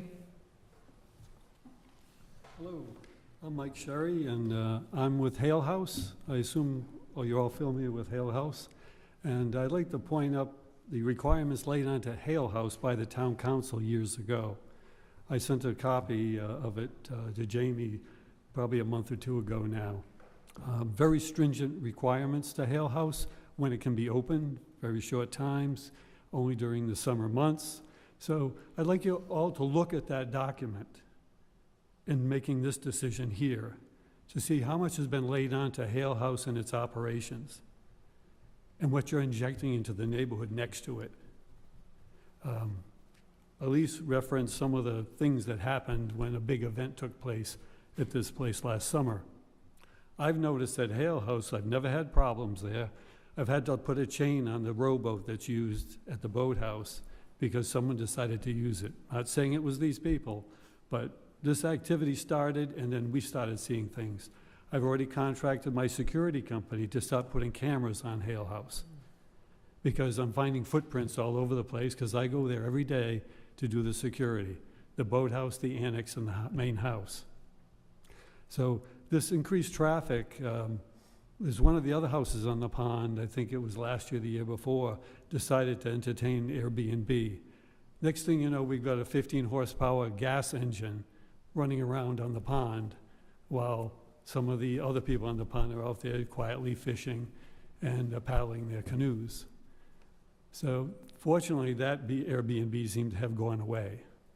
But as soon as this intensification takes place, this is the kind of stuff that breaks out. And what I've been hearing tonight is a lot of we're gonna this, we're gonna that, but there's no enforcement. Let's not joke with each other. The only enforcement is the neighbors getting irritated, and then the police can't do anything. It's a private road, there's no ordinance signs on there that say the town is responsible for towing. Who's gonna pay the tow truck when this shows up? So all these things come to pass here. And I've been with Hale House and the Land Trust for 25 years.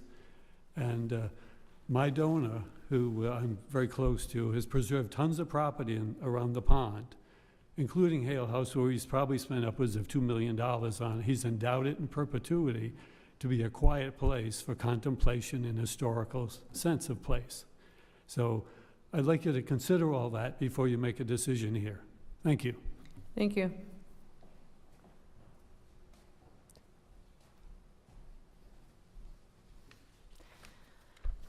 Doesn't appear, oh. One more.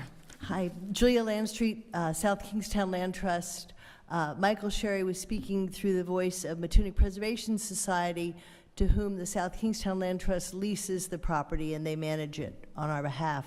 As Michael pointed out and shared the documentation, this particular board, actually with Mac as chair, was very restrictive and very clear about the limitations that had to be placed on that property in order for it to be open to the public. It can only be open during the summer, mid-June to mid-September. It can only be open 2 days a week.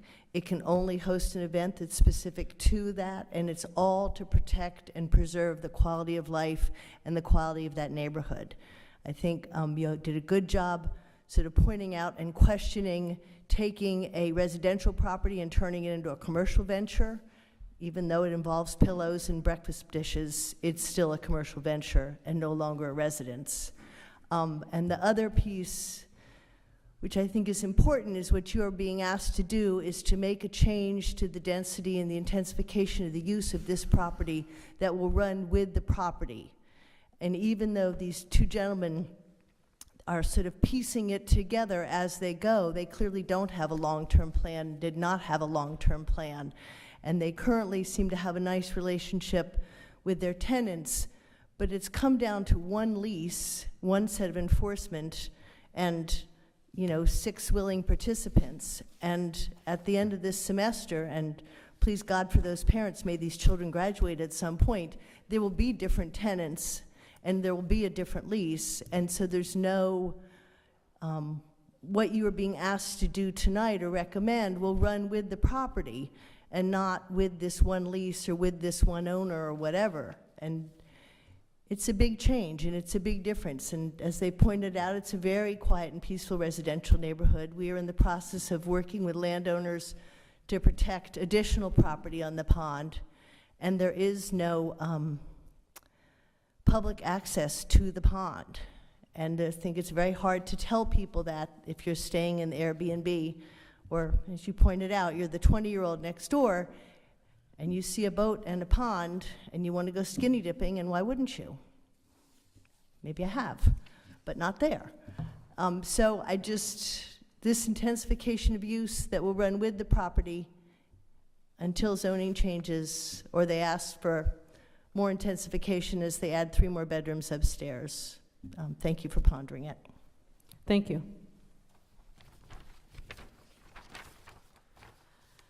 If there are no further comments or questions from board members, Jamie, I think you have the list of what we'd like to have in terms of correspondence and opinions.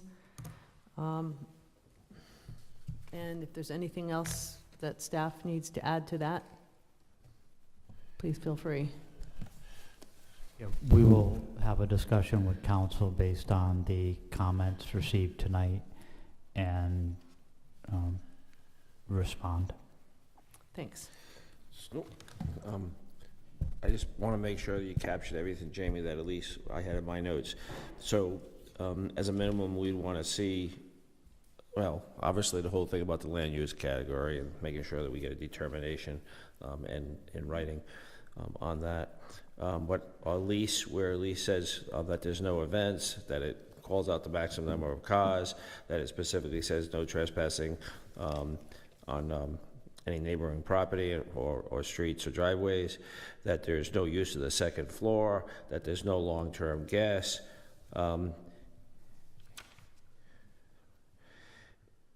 So that would be in a lease, and then in addition to that, and anything else that people feel appropriate, and then in addition to that, that the owners agree that there's trash and rubbish removal. It's not a self-haul, but that it's contracting out, that there's a site plan that identifies the location and the means for the trash and rubbish storage on the site, that any short-term rentals, that the listing or the posting specifically state that there is no events are not allowed, that the maximum number of guests for any short-term rentals in my opinion, should be set by the zoning board at a number that they feel is appropriate, and that the owner agrees that any violation of the lease would be aggressively pursued with notices of non-compliance and evictions as allowed by the state courts. You had all that right, Jamie? 6 pages of notes. And you do need to consider that they do have a right-of-way to that pond, so that wouldn't be trespassing necessarily. I think we should be considering our recommendation without worrying about a lease, because a lease makes it sound like we're good with this.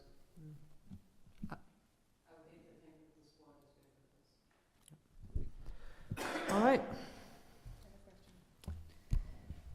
Could I ask for clarification? Ms. Landstreet made a comment that the Hale House has been limited for when and how it can operate because of neighborhood disruption. If that's indeed the case, can we understand that decision and how that relates to this? Thank you. Yes, and the information that was referenced, the letter that was sent to you by Mr. Sherry, would be helpful. Is it possible for us to get a final copy of what the town council approved and any conditions of approval for the Hale House that this board could see? Yeah, I apologize on the Mike Sherry letter. That was actually my junk box, Mike. So I just found that, so we did not realize it was sent to us. So I forwarded that to Jay, and we'll have that in a packet for you next time. Thank you. Very good, thank you. What was that? Yes, we're moving on to our next agenda item, technically our final agenda item, recommendation to the town council, advisory zoning map and text amendment Tide Storm LLC. Madam, just clarity, your intent is to table any action on Yes. Commodore Manor Exactly. until We don't have a your time frame associated with that application, March therefore. meeting. Okay, thank you. Good evening, Madam Chair. Attorney Matthew Landry on behalf of the petitioner Tide Storm LLC and Kevin Finnegan. Given the hour, I don't believe there's any members of the public here for this application. I'll again try to be brief. I know I introduced this 2 weeks ago. There's a couple of housekeeping matters that I'd like to address. A few things that changed since we last met. I was away last week and I had some communications with Mr. Wagner in the planning office. He asked for some clarification on the specific lots that were being proposed for a zone change and a clearer map of the lots that are being identified for the zone change.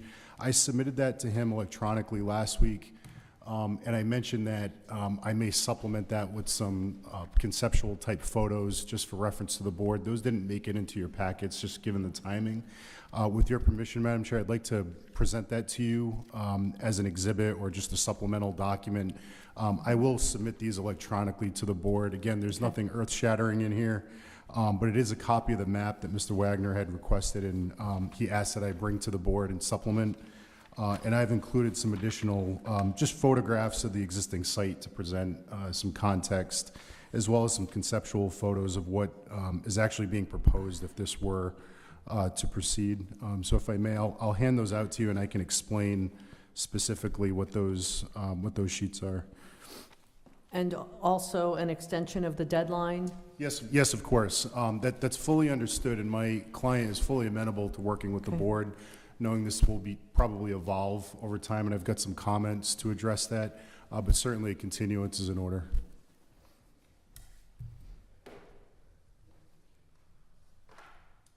So just for reference, the first page of the packet that you'll see is a map of the lots that are currently proposed for rezoning. One of the problems that Mr. Wagner had raised was with the provision for text amendments and map amendments, and whether or not you need a Class 1 survey or engineering stamped plan, or whether or not the zone change is going to follow existing tax assessor plat and lots. It was a little unclear from the map that I had initially submitted. If you recall, our original intent was to keep only the CN zone lots subject to this in Matunic Village. We had incorporated some residential lots.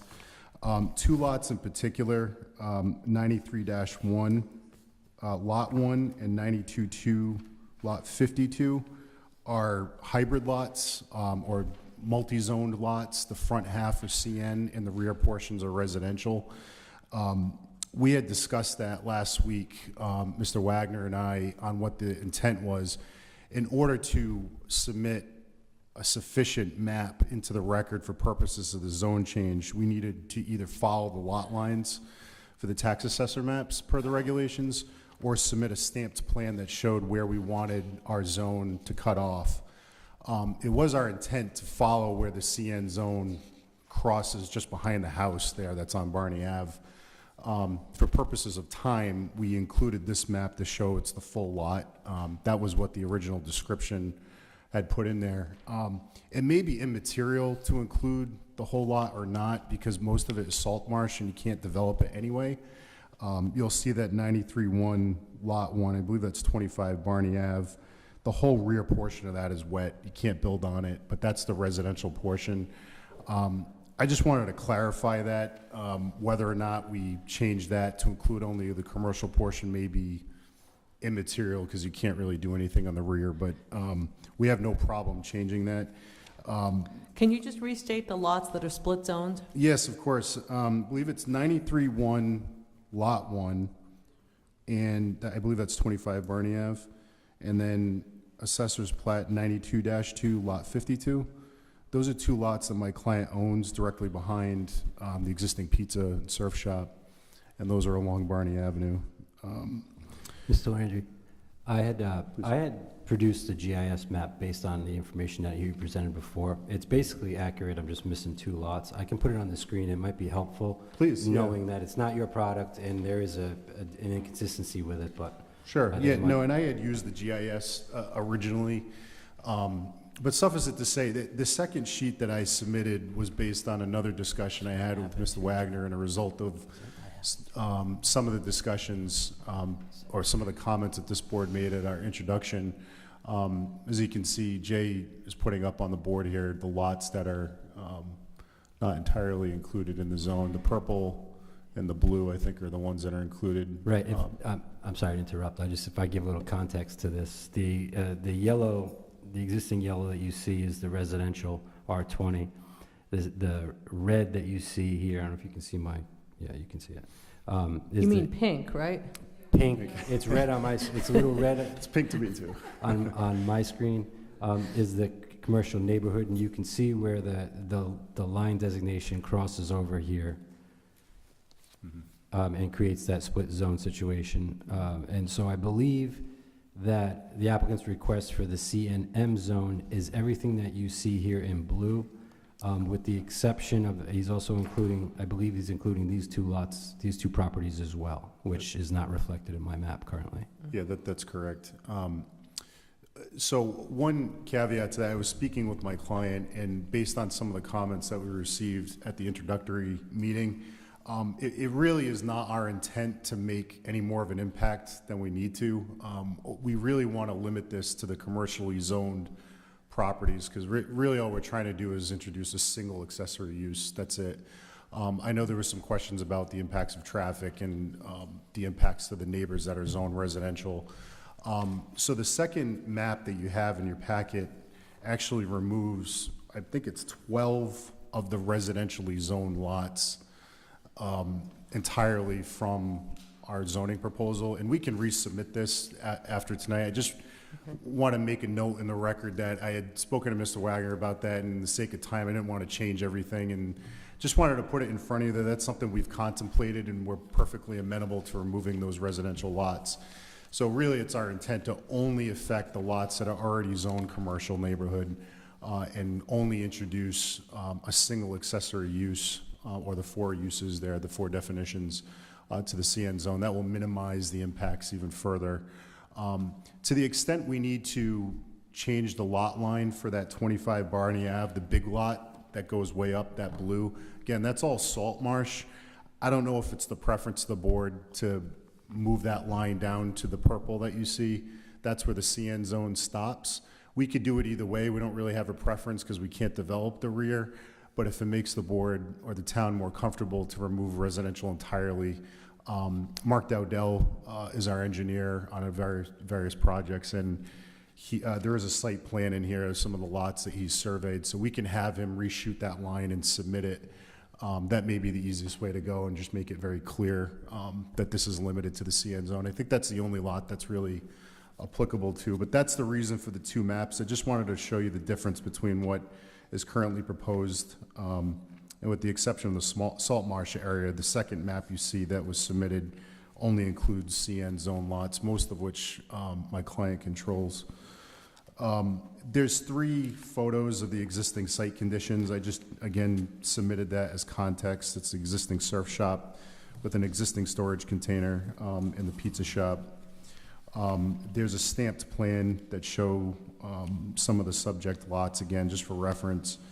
And I think specific reference to the last 2 pages, I think that should be a primary focus. The ultimate goal of this zone change is to allow this type of a use in the CN zoning district by creating sort of an overlay, the CNM zone. What my client is intending to do is put a home brewing type operation in a storage container similar to what already exists on the site. They come in approximately 320 square feet. It would be identical to what's already on the site, and the brew operation will be entirely contained within that storage container, so you wouldn't see it from the exterior. It could be mobile, could be on wheels. If you put it on the ground, that may implicate different things from different agencies, but we're flexible. I just wanted to show you a conceptual rendering of what this looks like in a storage container. It's not unusual. They do this in many locations for microbreweries. You can see that there's no consumer space. It's really just the brewer operation. This is similar in size to what would be being proposed. The last photo, again, is an actual photograph of a similarly sized brewer operation in a storage container of that nature. So I just wanted to provide that for context so you can kind of visualize what this might look like. Going back to, I believe it was, Madam Chair, your comment at the introductory meeting about, why an overlay district? Why do we have to do it this way? And I appreciate that, I really do.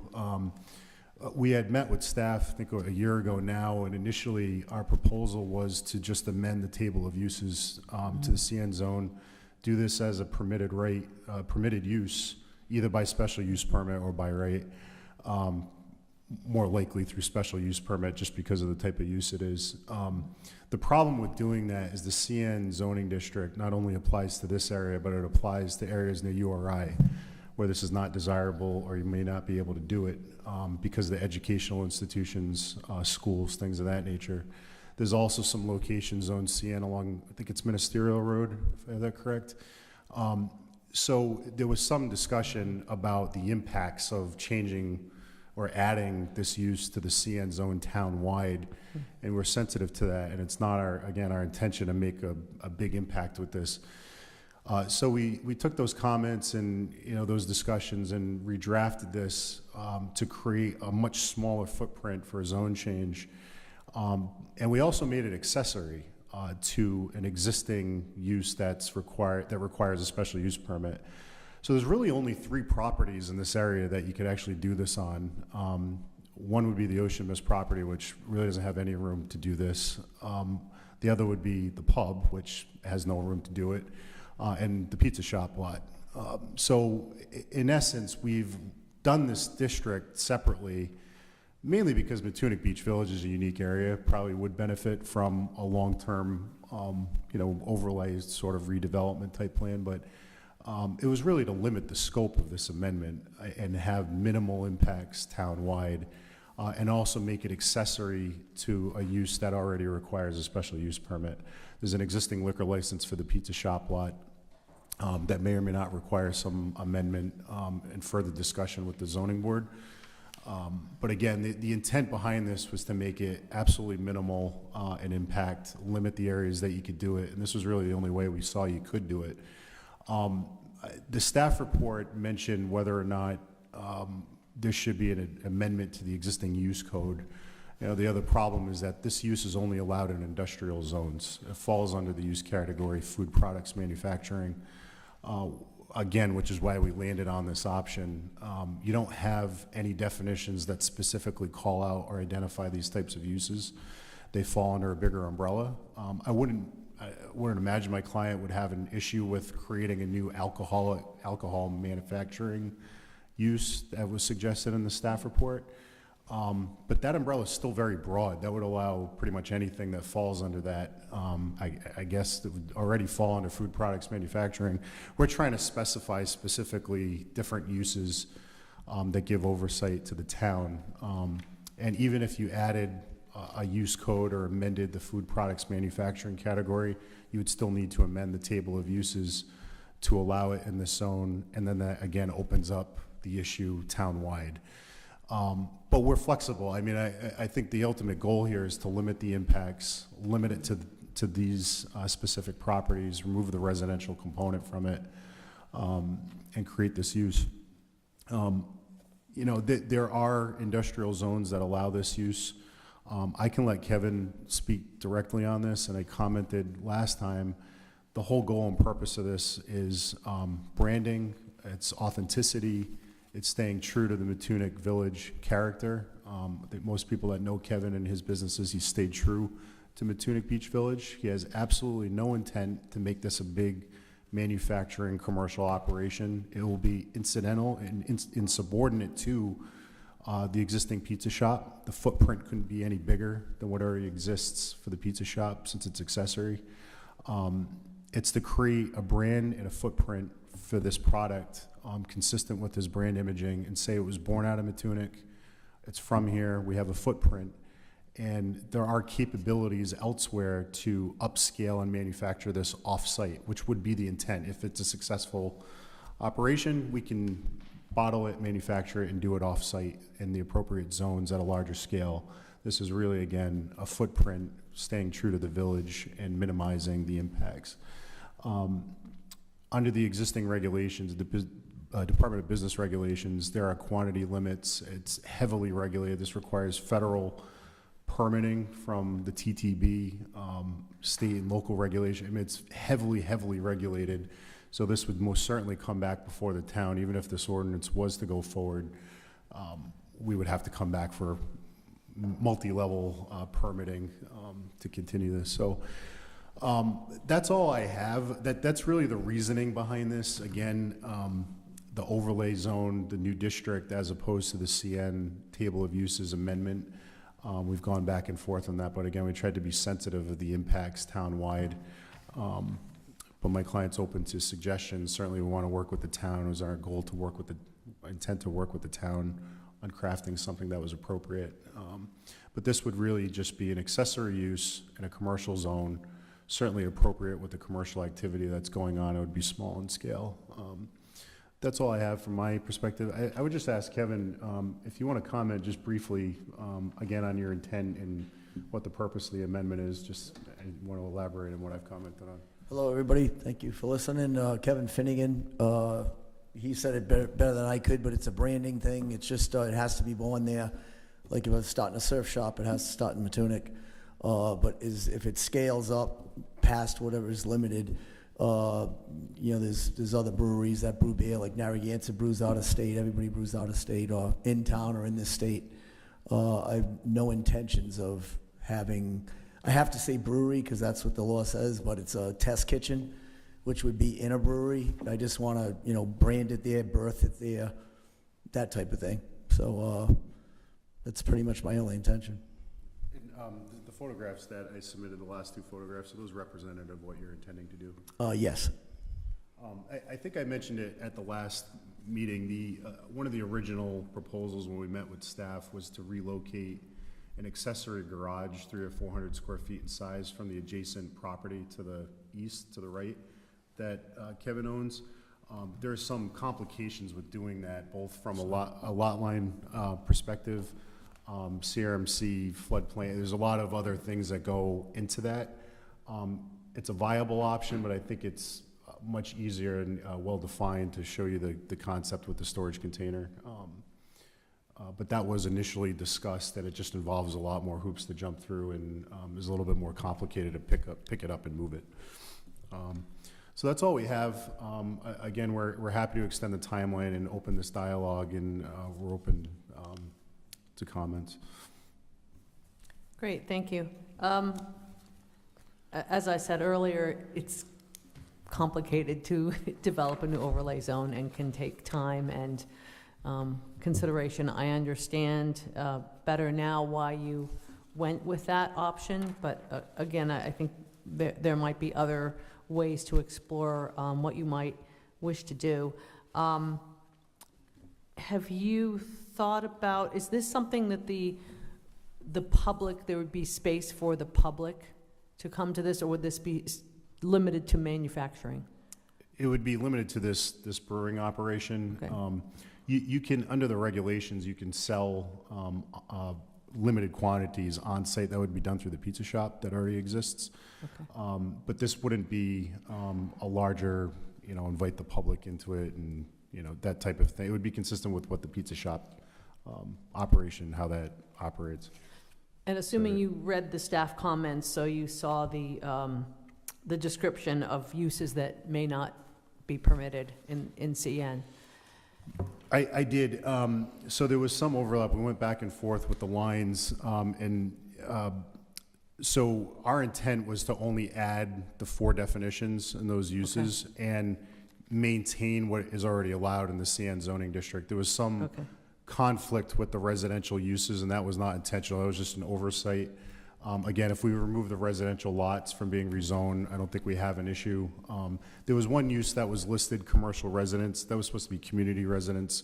Again, that was just an oversight, I think, or a typo. So again, our intention, I think we actually removed a couple of uses that are already allowed into CN. The only reason they were removed, educational institutions, schools, they wouldn't be allowed next to these types of operations anyway. But it's our intent to just keep CN the way it was and add these uses. That's it. And assuming that you've thought about, even though this would be a little ways down the road, parking implications, which is an issue in the area as a whole, and structural implications given the location and sea level rise and the challenges related to that. Yeah, absolutely. So two comments, and I appreciate both of those. We've been in contact and retained John Shevlin with PAR Engineering, the principal. He's very familiar with Matunic, and I think he's done a traffic study in the past. Kevin is working with him on a much wider Matunic Village traffic study, hopefully in collaboration with the town, because it's something he has an interest in and has tried to address over the years. Specifically to this project, I reached out to John actually today and asked him if he could opine on traffic impacts with this use. He's of the opinion that this would have little to no impacts, particularly if residential is removed. It's already commercial in nature, it's accessory, and we expect a report, not a full extensive report, but an opinion from him directly that we'll submit to the board for your review.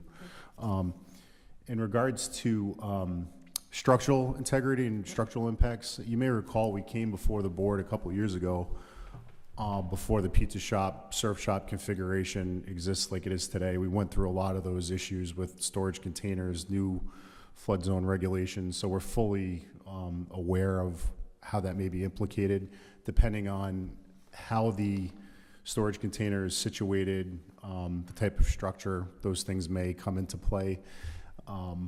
We're vetting those options now. Obviously, some are more intense than others, but it would be fully compliant with CRMC, FEMA, anything we needed to be compliant for. Questions, comments, Robin? And Joe? So how will you eliminate the waste product, the biomass waste? I assume it's rather small, but how will you get rid of it? Sure, Kevin may know a little bit. I've had to read into microbreweries and manufacture this whole process, but most of this stuff is contained in an external tank, and it's pumped out, similar to, I guess, a grease trap. Is that right? Do you have any? And it can be distributed to farms, local farms. Just Mr. Landry and Ms. Finnegan. Oops, sorry. Yeah. Kevin Finnegan Thanks, again. Ms. Finnegan. It can be, the water can be in the byproduct, can be distributed to farms and taken off the property. So it's not going into the existing septic system. And is that the plan? Have you talked to any? Yeah, we just, before we, put the cart before the horse, but we've looked into local farms that will take it for a certain amount of money. They'll pay us to take it. They, what they do with it and stuff. It'll, I have a few holding tanks on the property across the street that I take, regular, sewage off the property. So that, that's a more complicated thing, but this is, you can do everything off-site, with these little containers. So it's being spread for fertilizer, not being fed to goats, right? That I don't have the answer yet, because I figured let's see if this is possible before I go down the rabbit hole of, but the basic aspect of it I've looked into, and everything can be taken off the property.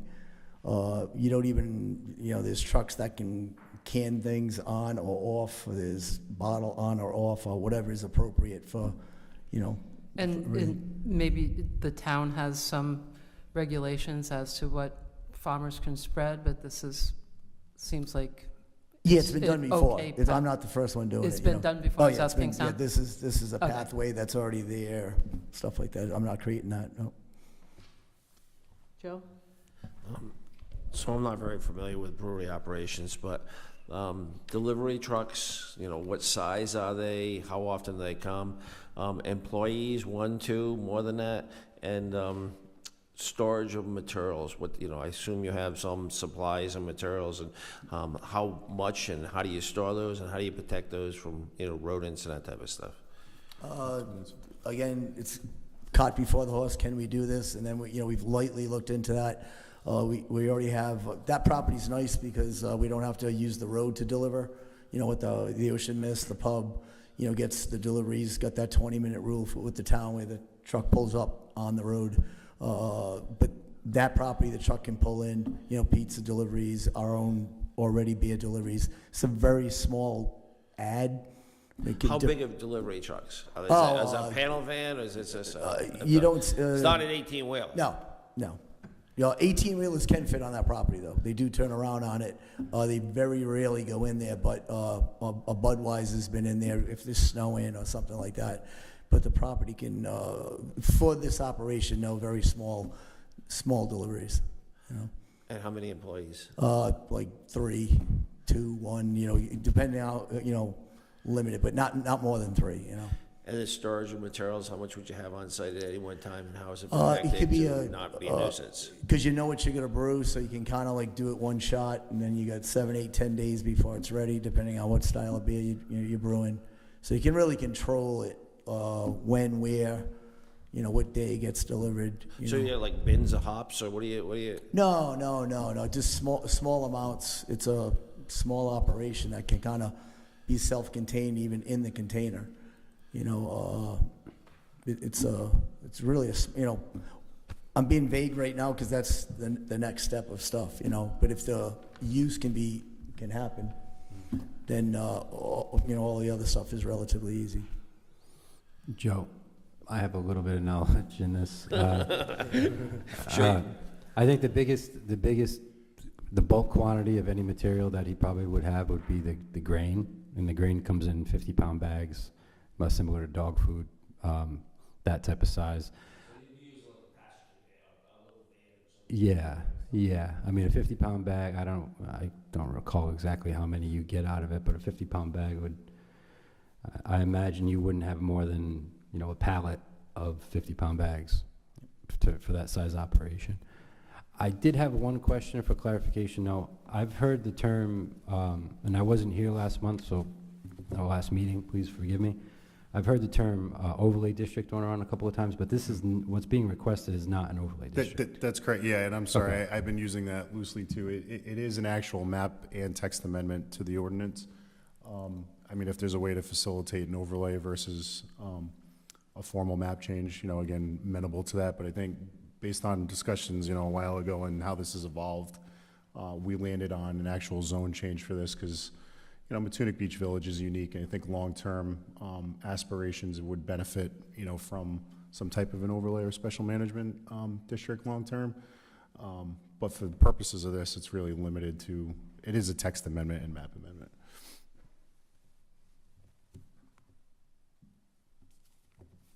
Anyone else? Susan?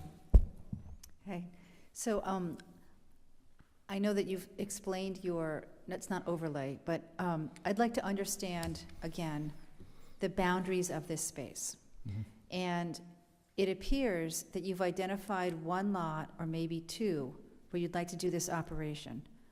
But your boundaries for this change until tonight included half a dozen house lots. It's down the beach where there aren't even you can't put anything on the beach because it's sand and crabs. Like, why is that? And it's not that we want to not spot zone, because you have pulled in that zone to a smaller than what it is. Why is it maintained as big as it is?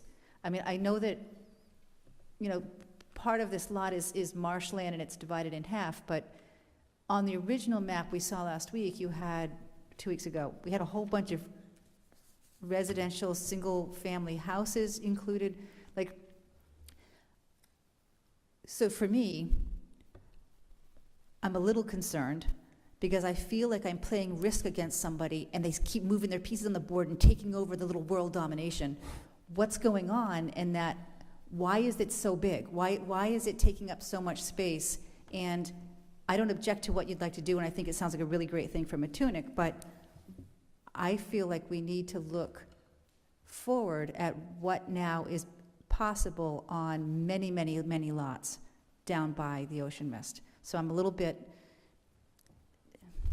Yeah, no, I a agree. little suspicious, and I don't mean any offense, and I'm No, not I trying get to be offensive, but what's going on down there? Yeah, no, and I appreciate that. That's a very good point. So, again, we wanted to limit this to, it makes sense to limit it to commercially zoned properties. So I think you take out the residentially zoned properties, that makes a lot of sense. Kevin controls a number of the properties in this area up and down Matunic Beach Road. The central commercial portion of this, we tried to centralize it and drop a box in where the height of commercial activity occurs. Most of these properties are either affiliated with the commercial operations or directly adjacent to it. These lots are very small. I think if you knock off that additional blue residential portion to the, I guess that's east of the purple box, we're much more condensed. Part of this too is we needed to follow the plat and lot lines, so we didn't have to stamp survey every one of these lots, especially the ones that we don't own. It goes further up Matunic Beach Road because that's one big portion of town property, one of which that Kevin is purchasing from the town, as you may or may not know, as part of the seawall project.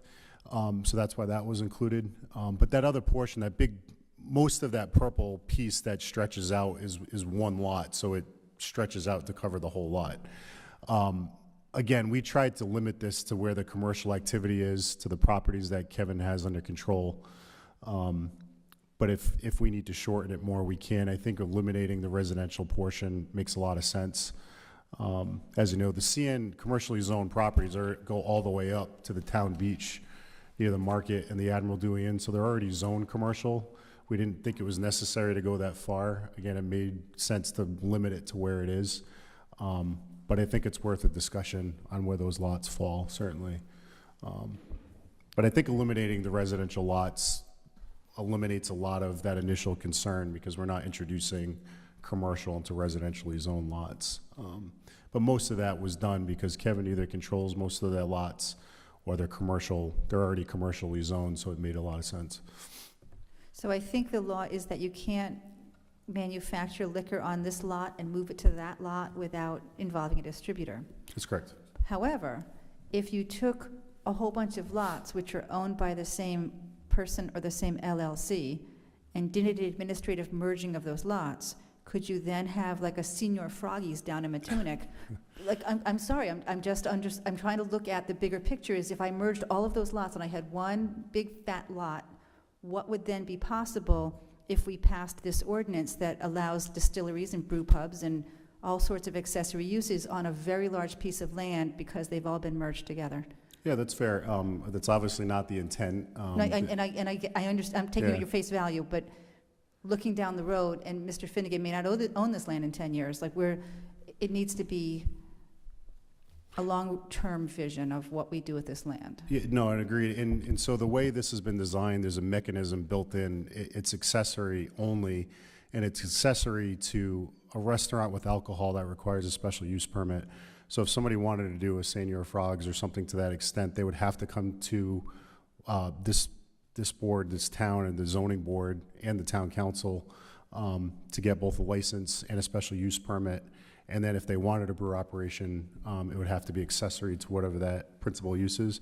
So to the extent, say everything was merged and you wanted a big Senior Frogs type operation, you'd have to go through the special use permit process, development review process for new structures. So there are some built-in protections here. This isn't a by right use that Kevin could merge all the lots and just put on it.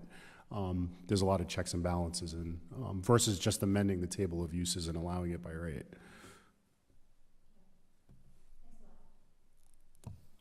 Anyone else? Thoughts from staff before we Just- finish up with this? Just one point of clarity, Mr. Landry. I think I'm clear in your description of eliminating the easterly-most properties, both south of Matunic Beach Road and north. Are you also proposing to remove the 4 residential lots on the northeast side of Barney Road? That's correct. I believe that's lots 1 through 4. Those are the residential lots on Barney, the residentially zoned lots. So yeah, it would really just fall where that purple stripe line is. Okay. Yep, that's And then correct. potentially the salt marsh for simplification of lot lines without having to survey. Yeah, that's right. And I guess it's up to the town. I mean, we could have a surveyor shoot that line and keep it to where that CN zone already is. Again, it may be immaterial because you can't build on it if that remaining portion stayed residential, but we could do it either way. From a staff perspective, split zone situations is something that, in my opinion, should be corrected. I had this conversation with Brian the other day that when an application comes in and it represents that one of the requirements should be that the split zoning goes away and you pick one, whichever side of the fence you fall on. Obviously, there's logistics with trying to employ, if you had a property that was residentially zoned up front and the rear was industrial or commercial, how could you effectuate both uses on the same lot without impacts. You just couldn't. So, in my opinion, I would prefer if it simply followed lot lines. It also makes it a lot cleaner and easier, where you avoid the surveyed plan and the expense of doing that for really not a whole lot of return on it. Yeah, I agree.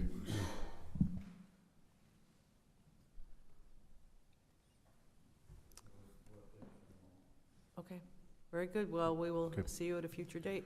In terms of, I think the decision date was March 1st. I'm not sure if we need procedurally to make a formal continuance to a later date. I'm happy to do that on the record. I know Peter's not here, and it may be necessary to just continue that at least to a date certain, just to ensure we don't violate the clock time. Yes. You could simply, just send us an email. Okay. And we save it to the file, and that should be enough. That's fine. Okay. Yeah, in that email, the next regular scheduled meeting of the planning board would be, just bear with me.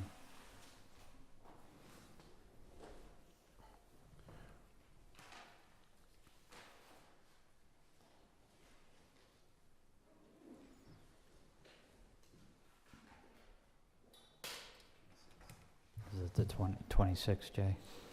Would be the 26th. So given some movement of meetings, I would just do it to the end of that week. Sure. Or to April 1st. That'll get us through the month of March. Yep, that's no problem. I'll put something in writing, an email and a formal letter to your office. Thank you. Great. Thank you very Thank much you. for your time. Thank you.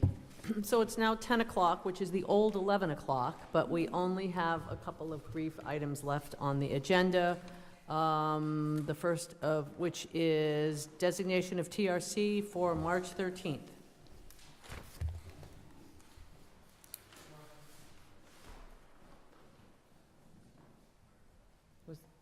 Was that a yes, Peter? Oh. Oh, that was a yes.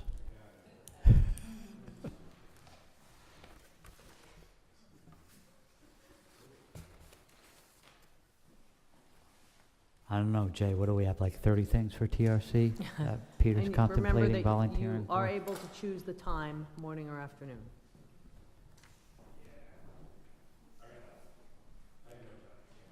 Okay, Okay. someone else?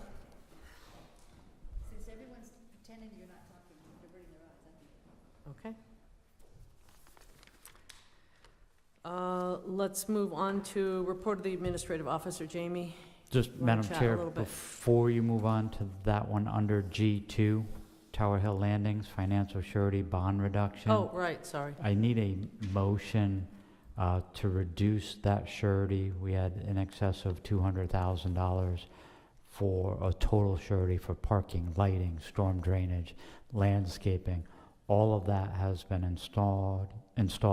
We've confirmed with the Department of Public Service, primarily engineering, that those installations are per the regulations.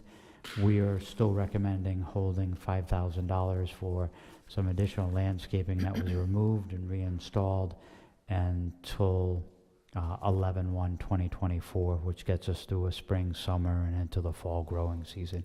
They have already deposited $5,000 with the town as a surety in anticipation of your action. So we're looking for a motion to Reduce- reduce the surety to $5,000 Correct. until November 1st of 2024. Would someone like to make that motion? I'll make that motion to reduce it to $5,000. Motion from Joe, second? Second from Liz. Any further discussion? All those in favor say aye. Aye. Peter, you said aye. Motion carries. All Thank you, right. Madam Chair. Under H, which was a consent agenda item that you Yes. moved off of that, report from the administrative officer. There were some discussions at your last meeting about the start time of 6 PM, and you did amend your bylaws from 7 till 6 for a start time. So if there was any discussion associated with that, we would need you to add that to your agenda and then vote on a change to your bylaws to move back to 7 PM. We do have some meetings moving in May. Yeah, so the May meeting's on Thursday. So Mr. DeStefano wasn't involved in the discussion to move it back to 7 PM, but a number of members had suggested it go back to 7. So again, we can send out a doodle poll, Sure. but our recommendation would be to have it on your agenda at your next meeting. Sounds- No. There was a little bit, There we was a had little come bit up of from legal discussion, counsel, so had again- problems with the 6 o'clock time. So again, it's just forewarning that if anybody has a discussion or wanted to move it back to 7 PM, that Yeah, it it's for requires an discussion amendment purposes. to the bylaws. It can't be done unilaterally with a discussion between the chair and the planning director. Yeah. So if you are going to take this beyond discussion and actually entertain moving it, we're trying to lay out the steps Understood. associated with that. Okay. So we're all in agreement that it can be on the agenda. Okay, we will do that. Motion to adjourn? Second? All those in favor say aye. And we have a flyer about the March 21st to 28th Old Tower Hill Road Neighborhood Plan. There was a more detailed flyer in your packet.